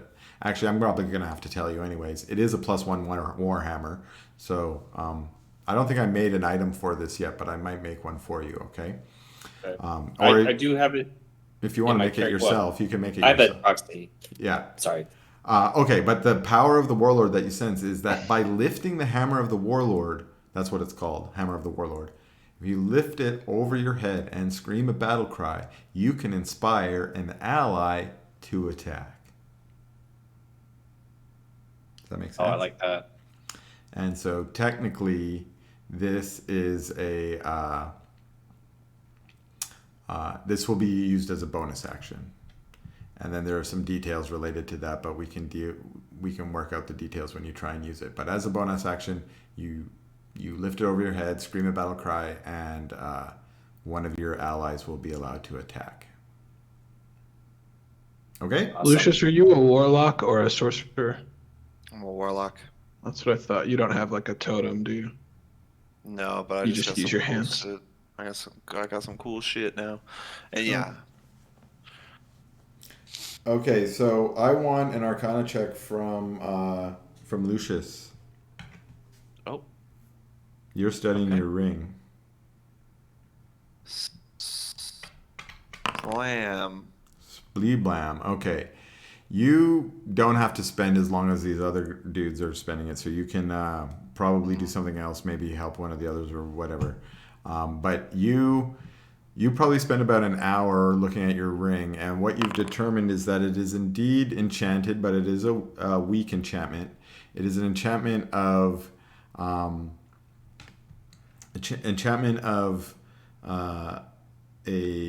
it is indeed what am I trying to say? It's like a signet ring that has an enchantment that has an identifying like magical wavelength on it or something.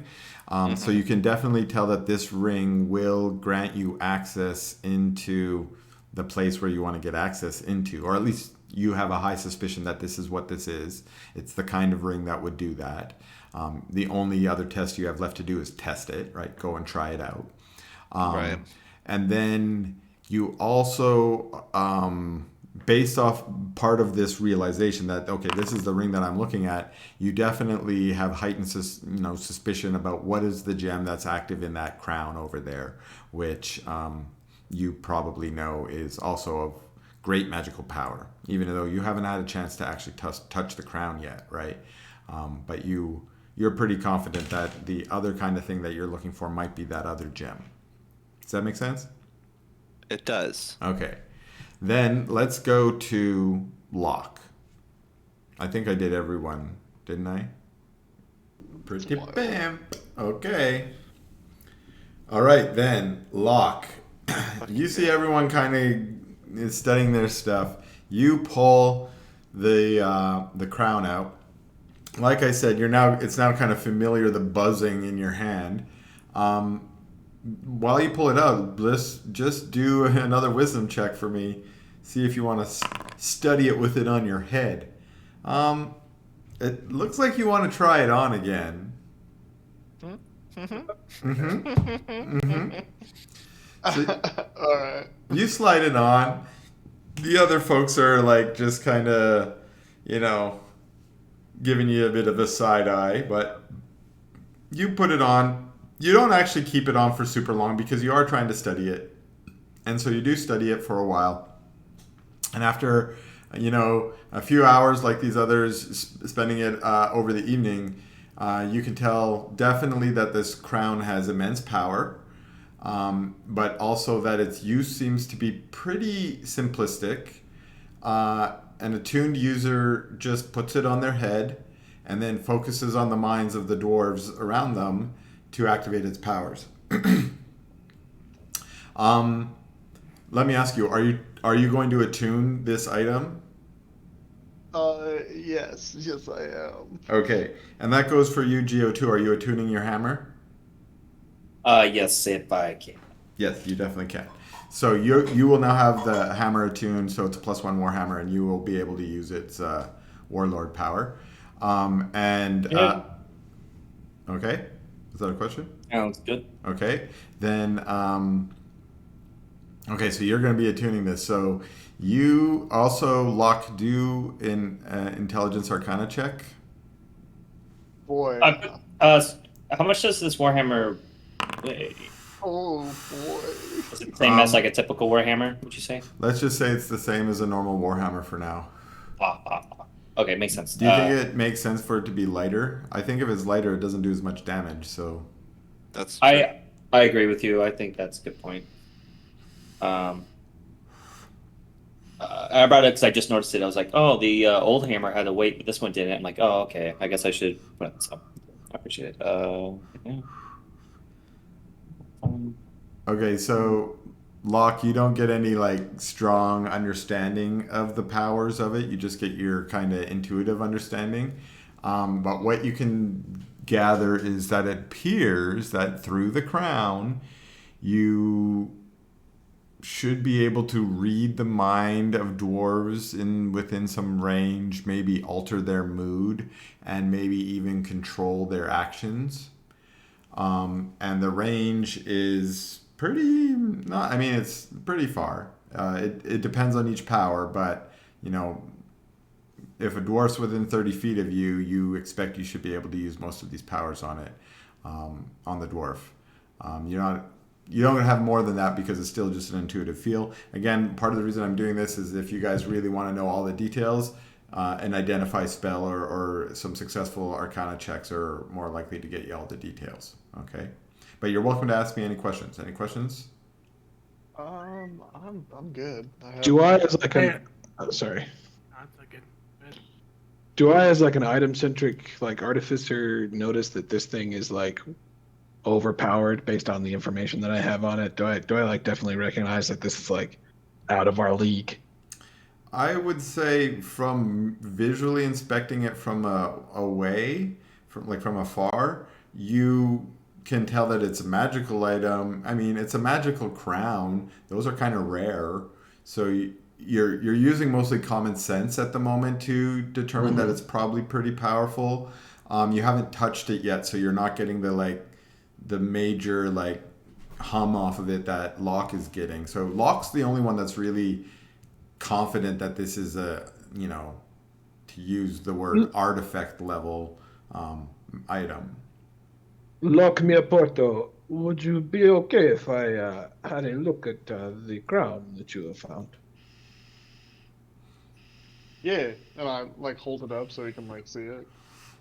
And I will not take it, but please let me put my fingers on it. And I just grab it a little bit just to see what it feels like, just to investigate. All right. Locke, I mean, you have your normal apprehension to, letting it out of your grasp, but you don't feel any Gollum level, my precious stuff. So you let him reach out and grab it? Yeah. Okay. So definitely you feel the hum as it hits your fingers, and now your interests are definitely intrigued. This is a very powerful item. Right. More powerful than any item you've ever handled. Right. This is a very powerful. Oh, we must be careful with this, Portolock. It is a dangerous thing. It is a very powerful.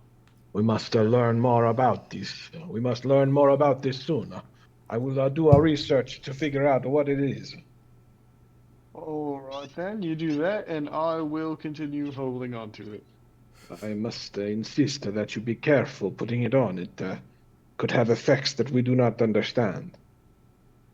Well, I don't really understand any of it. So, yep, careful it is. Very well. I'm gonna just continue resting.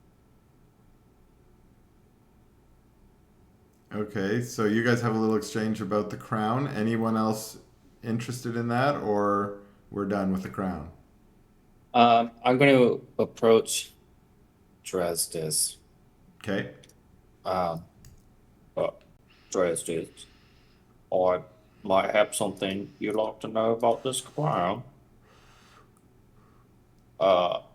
It's it has an imbuement of elemental energy, but where I'm confused is it's also seems to be married with this proclivity to be attuned to dwarves. I do not know if you understand the importance of that big red gem in the crown. And so I would caution you about its nature. I know you ain't going to give it up. So that's what I have to say. You're talking to Locke, right? Not Dresdes. Yeah, Locke. Yeah. Yeah, it's Locke. Sorry. Yeah. That was Locke, not Dresses. I had to enter out talking to Dresses about it. He's like, I don't know. What? Why are you... Okay. Actually, well, his wisdom's low. That might make sense. So, but yeah, I communicate that to Locke. I get my flask out and I take a swig and I'm like, yep. Like I said before, I'm sure to be careful with it. Real careful. Absolutely. Will not abuse. Not at all. I got another question for you, Locke. You don't happen to have come from a wealthy family like Raphael, do you? No. I'm not fancy like the bird. No. But let's say that for some reason you had a ship full of gold. You wouldn't just take it back to your hometown and give it all to your family, would you? Well, Give it all to my family. In my hometown. I don't have no hometown. There's no family. Nobody's getting my gold. interesting. And then that's it. I just leave it there. All right. I like that. Keep it up, you guys. You guys needed to kind of decide what your next step is. You kind of need to decide what, if anything, your plan is with the crown. You don't have to do anything with it. I think the only thing that was on our docket was going to the store, right? Yeah, I mean, I want to talk to Dresdes, I want to talk to Locke, and I want to go to the store. Okay, then you guys can talk right now. And I'm actually gonna sidle up next to Dresdes and just be like, as we're just kind of hanging out, just say, hey, I know you probably don't see a lot of me, or our kind around, but when I was young, I heard some stories, and that emblem you've got there seems mighty familiar. Oh, this? Yeah, Hold it that. out. Did you save and maybe even feed a village of goblins at some point in time during your war in the War of Fire? Did you just say feed? yeah. Yeah, okay. Those good old stories. Yes, back when we were in the band of the Burning Halberd, we did some decent work out there. But I've heard about you before as well. Someone who stands up for others and takes a beating on their stead. I think you and I could get along. Don't read too much into those, but sure, I just want whatever. Just thanks for helping some people out, alright? But out of character, I totally knew immediately that wasn't a true rumor. Okay, Dresdes, I put another thing at the bottom of your journal. This is addition to your your hook. This probably should have been included in your hook, but I hadn't made it up at that time. Okay. Okay, so also, here's what I want to do now. Let's say we go to sleep. So we're going to advance to the next day. Advance. Okay. So the next day is the 8th of Solinod. It's Fest Day, which is like a Sunday. And it is light rain today. I want to do some bit with Geo. Here, okay, we got 6:20. This is perfect. All right. Oh, that's right. I got it. Okay, so Geo, everyone rests in this shared room tonight, and you guys feel kind of comfortable having a little bit of safety, and with people that you shared, those experiences of the day with, you feel kind of safe, and you fall asleep. And Geo, you fall asleep now having attuned the hammer, and remember, the hammer has this earthy draw to it. Okay, it's got this earth elemental feel to it, and as you go to sleep, the darkness of the dreamless night starts to give way to an awareness, and you feel aware of the hammer. And the face of the hammer, like a clear star-filled night, appears before you in your dream, and it's so massive before you, it's like you're just staring out into the star-filled night. And then, as you're staring at the night, you can see the circle of dwarven runes that encase the larger rune, which is what is carved on the hammer. It glimmers. The center one glimmers with a bright orange light, and then flares as you in the dream sort of fall into the hammer. So you fall into the hammer, into this glowing orange rune, which becomes a glowing orange crystal. Pulsing with what you can tell is earth elemental power in the center of the hammer, and you fall into the hammer, into the crystal. The crystal enfolds you in its power, and first it's all orange, and then it blacks out again into a dark void, and you are standing in the dark void, and you are holding the hammer, and you're holding the hammer before you, and in the center of it is this glowing orange crystal that for some reason you can see in the center of the hammer. Okay. Okay. Any questions? Or sorry. One, that's awesome. Two, that clarifies a lot. Okay. So you can feel the earthy power in the hammer, and also you feel it. It's like you got some kind of, what are those dowding rods or whatever? Dowsing rods? Is that what I'm talking about? Yeah, dowsing rod. Right, like where it leads you to water or something, right? It's pulling you. It's like it's a leash, and it's got something that's pulling it, and it's pulling you ahead. And you, in your dream state, you feel inclined to follow it, and you follow it for a moment that feels like an hour. And when you get to the end of it, you now see in front of you two dwarves. Okay, so it leads you to two people that are standing 10 pieces apart, two dwarves standing 10 paces apart with their backs to one another. On the left is the dwarf woman Kira that you met outside of Cabrick Barrow, the one who offered to buy the crown from you guys. On the right is another dwarf man that is familiar to you, that you now realize bears a striking resemblance to the dwarven woman Kira. They look similar, possibly relatives. You know this dwarven man as Hedgewood Stone Shadow. He's an acquaintance that you might call a friend from Gearnock. He runs the quarry over here on the left-hand side, and you have had the pleasure to do an odd job for him a handful of times when he needed extra help. So that's how you know him as a quarry worker. You had come in with your sledgehammer and busted rocks for him a few times. Deep inside both of them, you sense the power of the earth, just as you would if you were standing in front of a large towering boulder, just like before. You sense that power.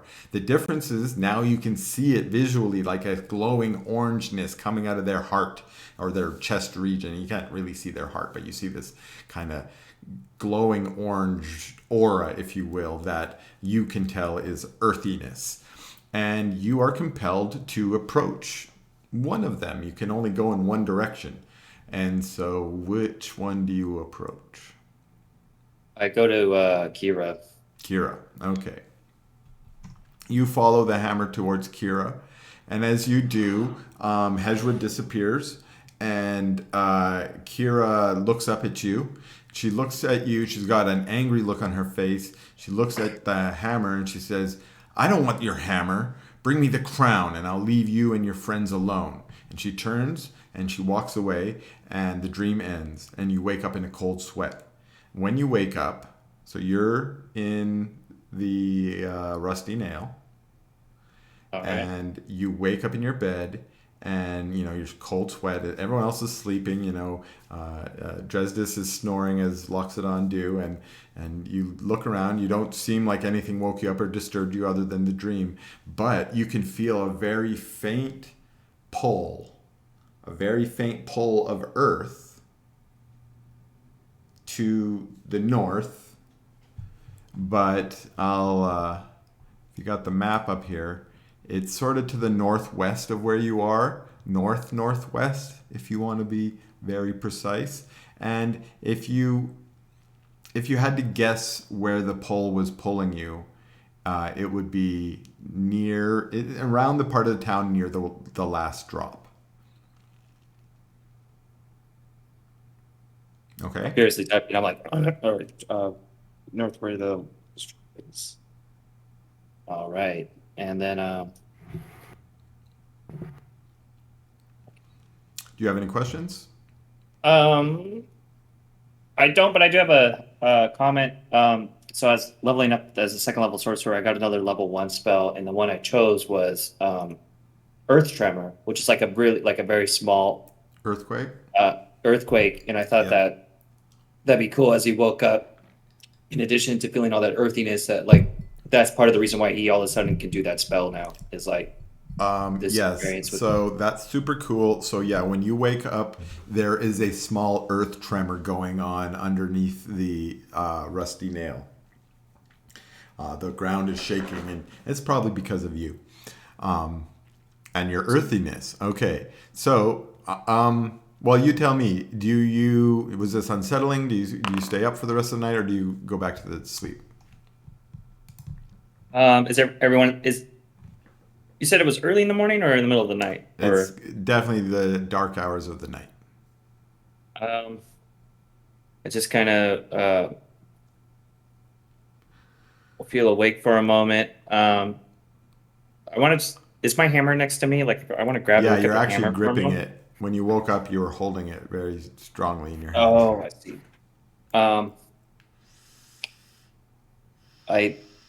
I guess I try to make a strong mental note that I feel this pull to the north, and then I just rest back down, waiting to fall back asleep, thinking about the dream I just had.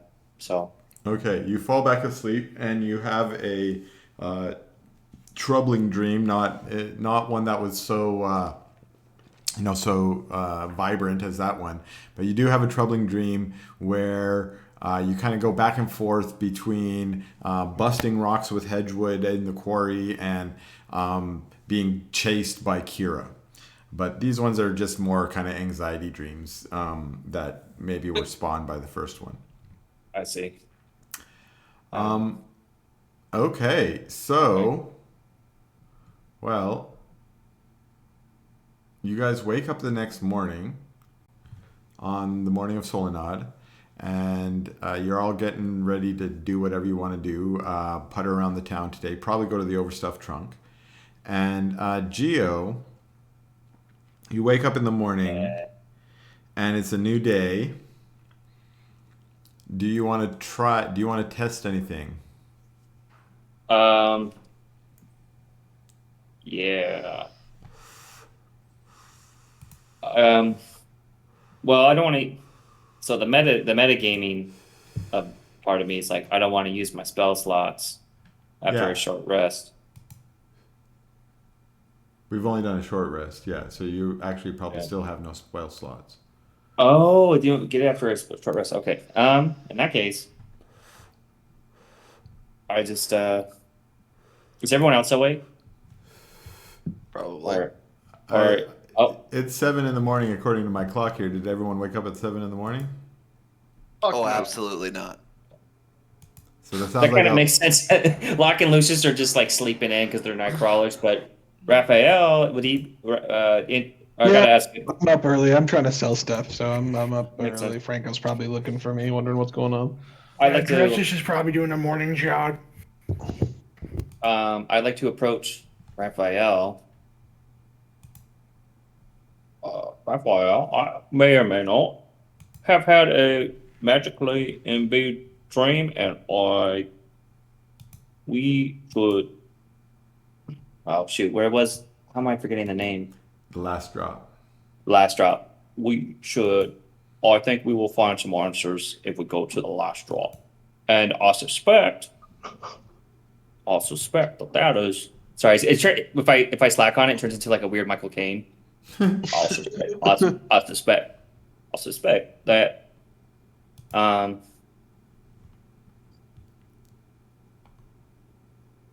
that there is a good reason why Lucius doesn't want to go there.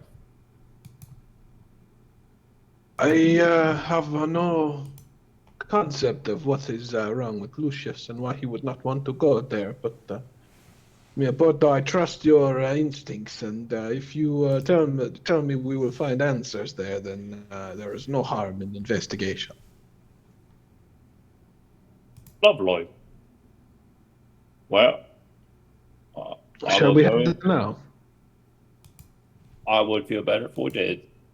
Okay, we're going. You going to the last drop or the overstuffed trunk? Well, he said they're in the same general vicinity, right? The last drop is way on the north side of town. It's on the outskirts, and the overstuffed trunk is just a few minutes walk away. Let's or Gio, if you do not if you have a time, I think it is of our prime importance for us to go and see if the local merchants have any interest in our wares. After that, we can go investigate your dream. Of course. Have to make a living. All right. Well, then we will find Dristis and Franco, and we will go. All right. Okay, Is so Dristis awake? everyone who's awake at this hour of the morning is going, and the rest are sleeping, or are the rest of you waking up and coming? I'm not gonna wake up until after they leave. Okay. Then I guess I'll. Yeah, I'm not going with them. Yeah, I forgot what you said you're going. to the We're going overstuffed to trunk. we're gonna see if we can, to the overstuffed trunk to see what we can sell. Oh, okay. So I'm gonna go with you, and on the way there, I'm gonna be like, my cousin Omiri said that I'd have an uncle that works in here. I wonder if that's his store.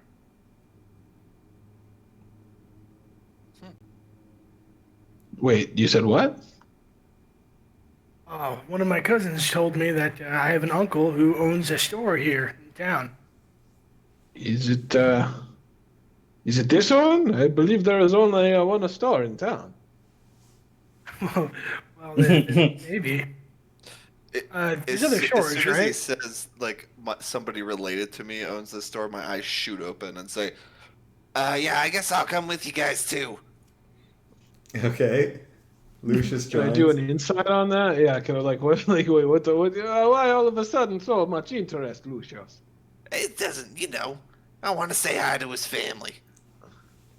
Do you know he's a family? No, but he seems like a nice guy, so I can only imagine. You have to understand this very, very well. I have no problems. The more, the merrier. Come.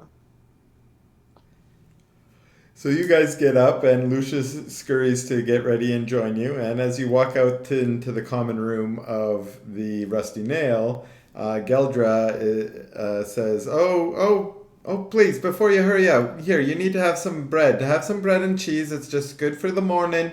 There you go. Drink a little water, a little beer if you like. There you go." She feeds you a quick breakfast, and you're off on your way to the overstuffed trunk. As you walk through the Gernock market, you see the large building sort of towering over the butcher's stand, and it resembles a large inn or tavern, but it bears the sign of a general store. The sign has a large traveler's trunk on it, overstuffed and closed with articles of clothing sort of sticking out the side. Out the front of the shop stands a Loxodon with his sleeves rolled up, and he's got a little bit of a belly on him, and he's got a apron, and he's sweeping the porch. And it's bright and early in the morning, and as he does this, an elven woman walks up and he greets her. He says, "Oh, hello there, Jasmine. What do you have for the market today?" She says, "Oh, good morning, Mahir. I have a basket full of apples to sell. Do you want some of them?" "Oh, let's take a look." She walks up to him, and they talk quietly for a second, though you can still hear the low rumble of his voice. And then he pulls some coins out of his pouch, and he places them in her hand, and she thanks him and leaves the basket with him. He puts the broom up against the wall, and he walks inside the store, and you guys walk up. Guys head in? Is he standing outside of the store? No, he's gone inside now. Yes. I'm just gonna chill out front for like 1 minute. Okay. I'm gonna keep a very close eye on Lucius as I walk into the store. Okay, I'm going Lucius, you to see a just couple press other completely- early morning folk walking around. Sorry, what did you say, Bobby? Yeah. I'm gonna assume the complete opposite and be like, "Oh yes, yes. Make sure no scoundrels come near us while we're doing business, friend." I mean, scoundrels. This is a business. People are wanted in here. Good point. Good point. Okay, so you guys walk inside while Lucius stands outside for a minute. So you open the door, and it's a well-lit, multi-storied shop. Mahir is arranging a basket of apples on the counter next to some of the other produce that he has set up. The main storefront is very large, but the shelves aren't overly stocked. He's got some good stocks, but it's certainly not overstuffed as the sign suggests. Nonetheless, it appears that there are most of the things that you could find in a general store. Some fresh food, there's rations, there's tools, ropes, sacks, clothes, all kinds of things. To the left, there is another room that is set up as a small armory. It's got some weapons and it looks like armor, although you can't see exactly what's set up there. It's through a door. There's no door on there, but there's a doorway. Again, the room is pretty large, though. It looks like some of the stands don't have any armor on them, and maybe some of the weapon racks are also empty. The things that you can kind of see there are leather armor, some chains, shirts, definitely swords and crossbows, but you don't see anything fancy necessarily. To the right is another room. This one has a beaded door blocking the entrance and a sign that says, "Please ask for help," written in common. And then there are stairs next to it that lead up to a second floor. And it appears that most of the second floor used to be part of the storefront as well, but now seems to be just used for additional storage and living space. Mahir looks up from his apples and he says, "Hello there, friends. Welcome to the overstuffed trunk. I don't recognize your faces, so I assume this is your first time coming in. My name is Mahir Ibn Hamid, and I hope I can make your wish come true today." He welcomes you in. His name is Habdir. Mahir. Mahir. Mahir. Mahir. Yes.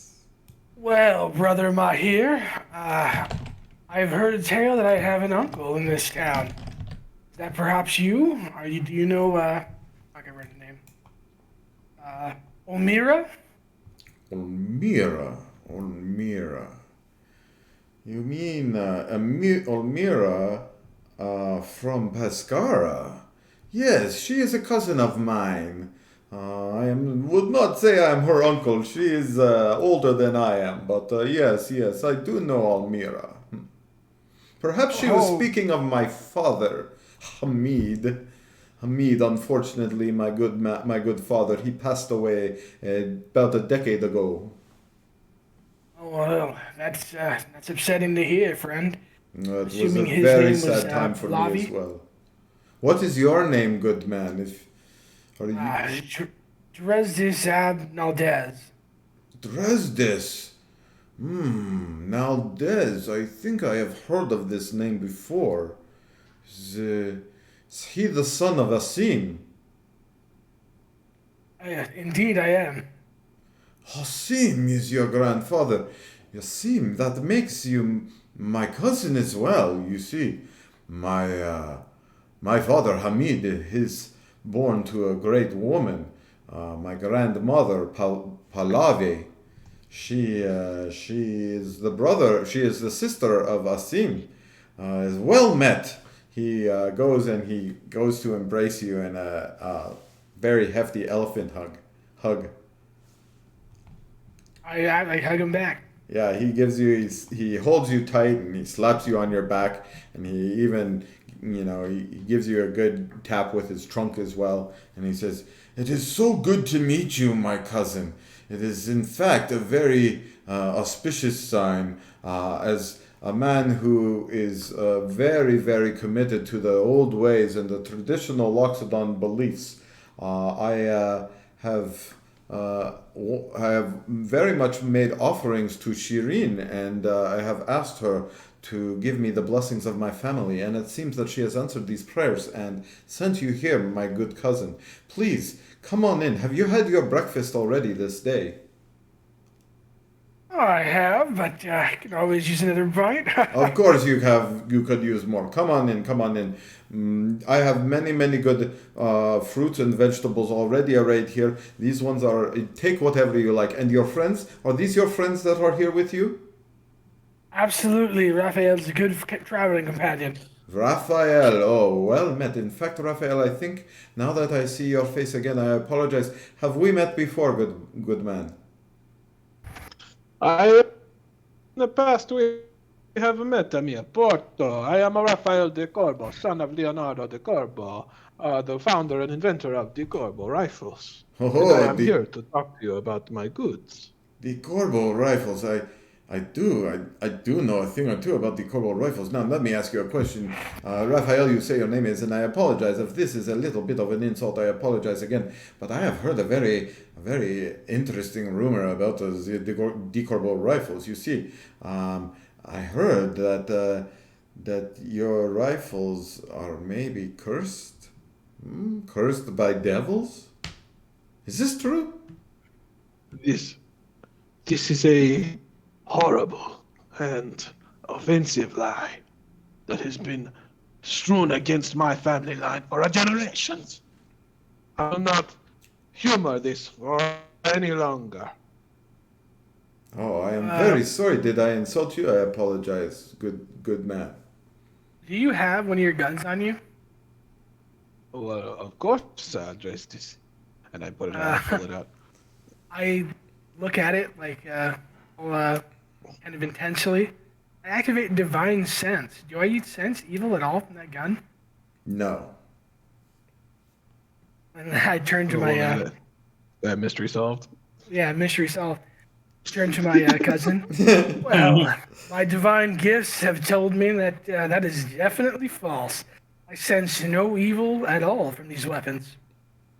However, mia portos, I understand why such power and raw ferocity could be attributed to something as powerful as a demon. But I promise you, it is only the ingenious invention of me and my father. Wow, make a persuasion check. That's pretty sweet. You can, yeah. We'll be slapping some advantage on that, but that's pretty good. Oh shit, I'm not anywhere near. Here we go. Hold on. Persuasion. I gotta reload my thing. Went too long without doing anything. Yeah, no worries. Mine's been lagging out too. Yeah, you can feel free to roll it for me if you want. Because I've got still loading. Let me Oh, here we go. I'm back. Are you back? Okay. I'm in now. Yeah, I'm in now. Also, Okay, and persuasion. Yeah, persuade. has everybody rolled for their HP, by the way? Oh, I did not. Did. Why that's? Oh, I have advantage. did. Okay. Yeah, advantage, but yeah, still good enough to at least sway him a little bit. But you guys have this little exchange where you try and convince him, no, and he's like, oh well, I'm very sorry to have insulted you, good man. I tell you, I heard this from a dwarf that he came in recently to sell me some firearms of his own. And you can see, he points over to the armory. You can see that two of Declan Krause's rifles are on display in the armory already. And he says, unfortunately, since I already have two rifles, I don't think I have the coin to purchase any from you and your family. But you know that dwarf, he told me this story about your rifles, not to buy them anymore. But it sounds like he is telling a tale just to sell more rifles of his own, huh? It's not good. This dwarf. Did he go by the name of Declan Kraus?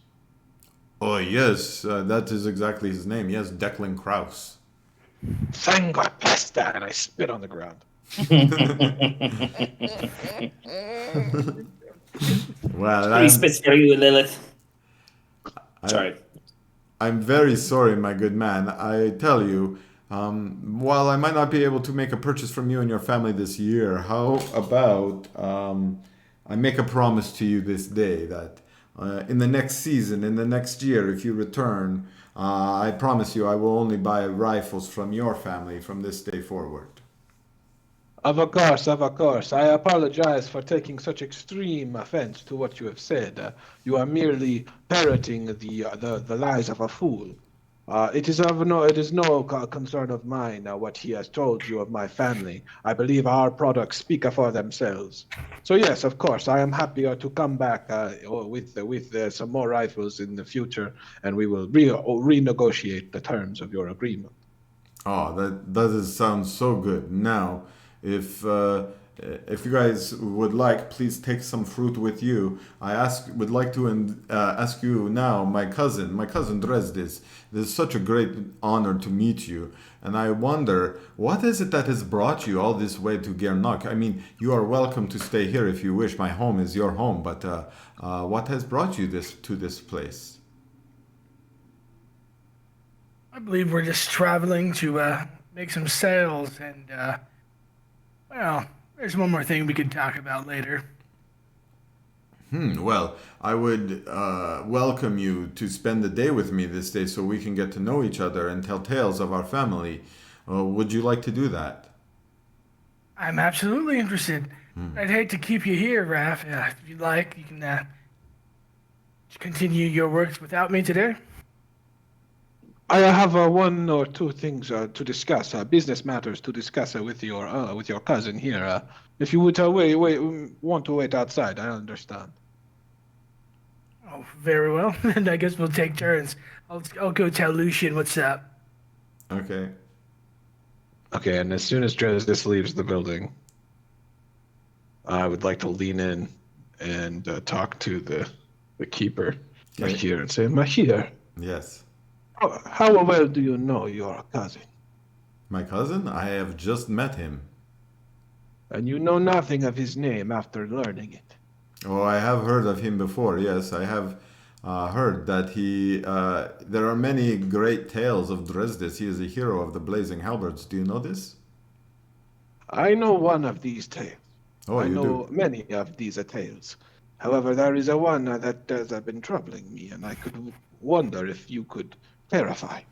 Okay, I can tell you what I know, but I assure you my cousin Dresdes is a hero. I have been told that during the War of Fire, Dresdes convinced an opponent to give up his advantage for single combat and betrayed him by surrounding him with his men. Such dishonor is not something I wish from my hired help.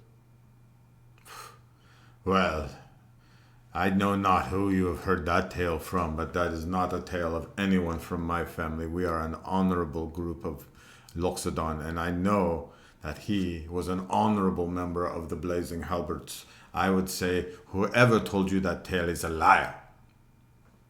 Can I get some insight to see how legit that is? Yeah.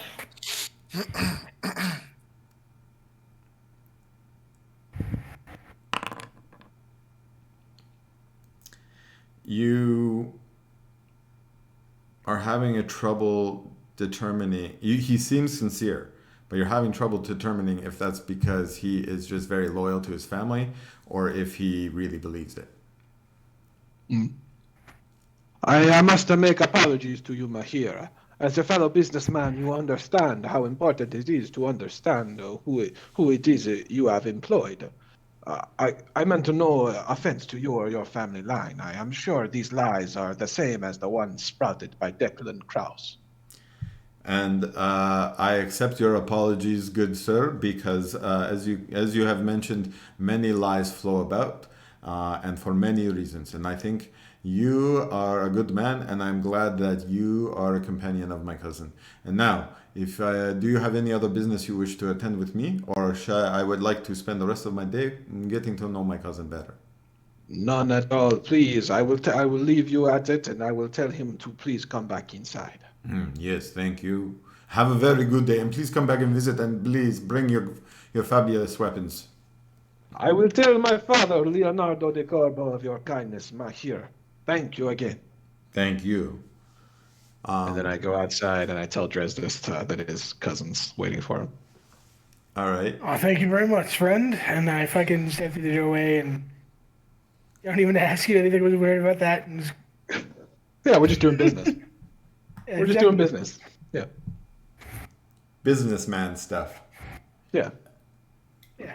Okay, Dresdes, you come back I'm in. a weapons dealer. That's not what I intended for this character, but I guess I'm a weapons dealer. Yeah, apparently you are a weapons dealer. All right, Dresdes. I'm into it. To be fair, the first group that figures out how to make a gun in any world setting is now going to sell guns. You know what I mean? Yeah. So, what do you want to, or did you have something you wanted to ask him as well, Dresdes? Oh, yeah, you can take a break from us, though, and ask somebody else what's going on if you want. We got 10 minutes left, so this is the last thing we're doing. Oh, I just Oh, wanted shit. to sell. Oh, shit, yeah. You want to sell something? I didn't even notice the time. I need to find a hat that my crown will fit in. A hat that your crown will fit in. That sounds like a real big hat. Yeah. Just a hilariously oversized wizard's hat. Yeah, exactly. Or like one of those silly looking cowboy hat things, right? Way less inconspicuous I just- than a crown. Yeah. You could probably wear Yeah, like pirate with a a hat. hood over it more easily than a. Oh, yeah, that's a good idea. You, That's a good call. you want to try to figure out how to wear the crown permanently? Is that what you're trying to do? Pretty much. You could use it into your skin. Yeah. I'm sure something that works like the One Ring and asks you to wear it is definitely a good thing to just wear all the time. Yeah. Totally Yeah, fine. absolutely. I'm sure history sure has it's shown us that there's fine. no strings attached. I'm sure the whizzing saves won't get worse and worse. Yeah, Okay. yeah, right. Suddenly the ring rapes come for the crown. Oh, I'm sorry, crown rapes. Crown rapes. Why do you think I've just ripped off this whole campaign? Because the whole first dungeon was Indiana Jones, so now we're going into Lord of the Rings. Okay. No, but Dresdes, for our last little bit here, I want to do just the last little bit of role play. Lucius, you said you want to sell something. What are you trying to sell? Oh, I stood outside for a minute so I can cast. Oh yeah. I'm gonna cast Distort Value. I'm gonna use a spell slot for it, Yeah. and I'm gonna do this small Electrum Dwarf statue. Okay, and for the record, you recharge after short rest, right? Your spell slots. I do. So you got all yours back because you have done a short I rest. have 2 now. Yeah, Yep. okay. So I still have a first level spell after this. Yeah. Okay. So you cast that, and then you distorted on your statue. Okay. So are you just waiting 1 minute and then coming in? I mean, maybe I'll. Dresden said he came out and grabbed me, so I'll go in when he grabbed me. Okay. Okay. So after, That's after the Corbo talk. Okay, so yeah, okay, so you come back in, and we'll do you first. Then you try and tell me how you try and sell your do your spiel. I mean, whatever spiel is. How's it going, friend? This guy over here, by the way, salt of the earth, best person I ever met. Dresdis. Yeah, I know you guys are related. However, I met him in this fucking burrow over there, just north of your town. I'm pretty sure you've heard of it. So anyways, I'm thinking I found this small, look at it. By the way, I pull it out of my pack. Okay, you can let him inspect it. I let him hold it. I let him inspect it. I don't do that. No? Oh, I mean that. If you're trying to sell it to him, he's going to want to look at it. He's gonna have to hold it. Does that Yeah. fail? That's 4 plus for.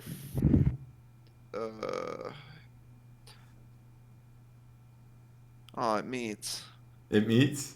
Yeah. Okay, so you give it to him. Give me your spiel. I keep saying it a spick. I don't know what it is. I found it in there. I don't have anything to do with it. I'm not one to really keep on to any sort of large statuettes of whatever the hell this is.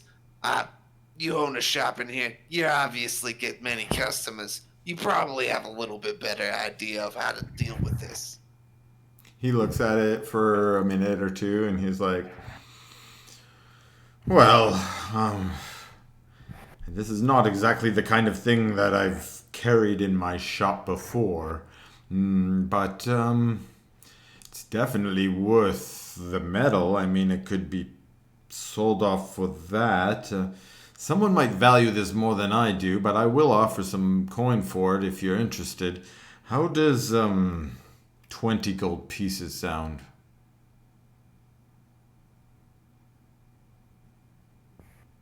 Yeah, I think I could part with it for that. Oh, well, good deal then, little goblin man. Here you are. And he pulls out 20 gold pieces. He says, thank you. Yeah, here you go. And by the way, it's Verdan. Goblins are savages in the Outlands over there. Oh, my bad, good Verdan. I'm sorry, I didn't notice. Oh, I should have known.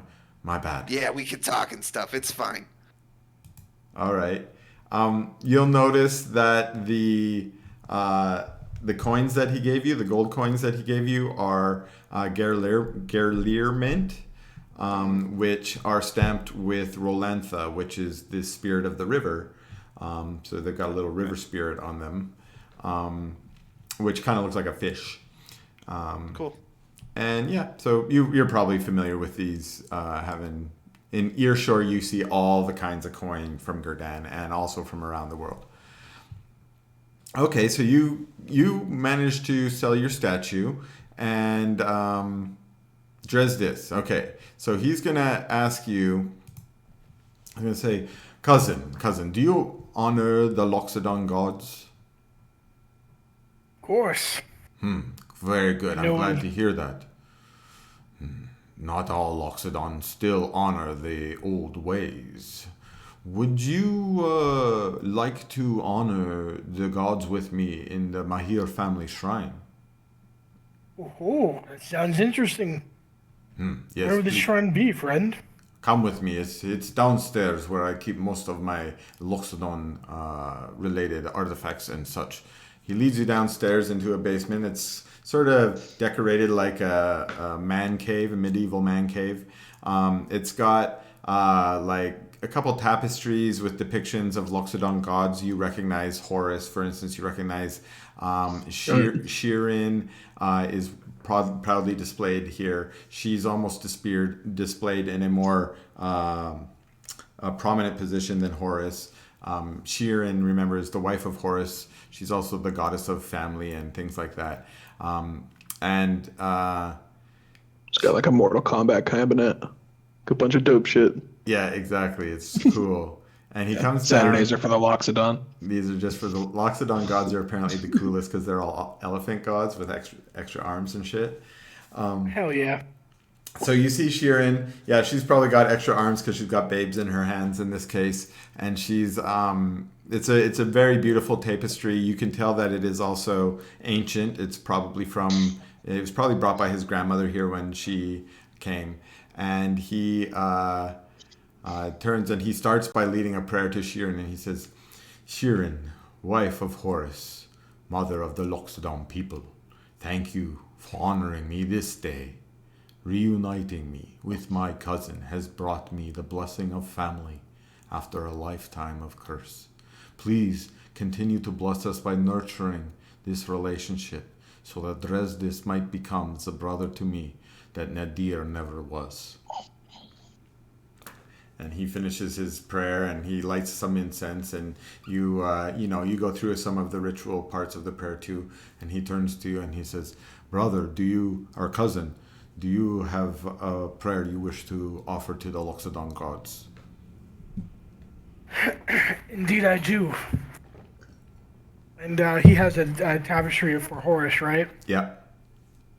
So I kneel in front of it and begin praying and say, "Father Horus, thank you for showing me the way here, for gifting me with relics of the past. Though I know not where my journey goes, I hope that it brings you honor." And stands up. Mahir shares in the ritual and he says, "Thank you, cousin. That was a wonderful prayer." And I turn to him and I say, Have you ever heard of our grandfather's diary? I think we should end scene there. End scene there? Okay. Yeah, just me asking him if he knows anything about our grandfather. Okay. So, you know what? I think you're right. This is probably a good place for us to end the evening. We've got Dresdis and Mahir having a chat, and it's a great place to pick up again. And then we'll do that next day. Okay, but let me maybe just have some meta stuff first of all, which is, what are we going to do next? I need to talk to Locke about that fucking jewel in his goddamn crown he's about to hide away under a hat. The head ground.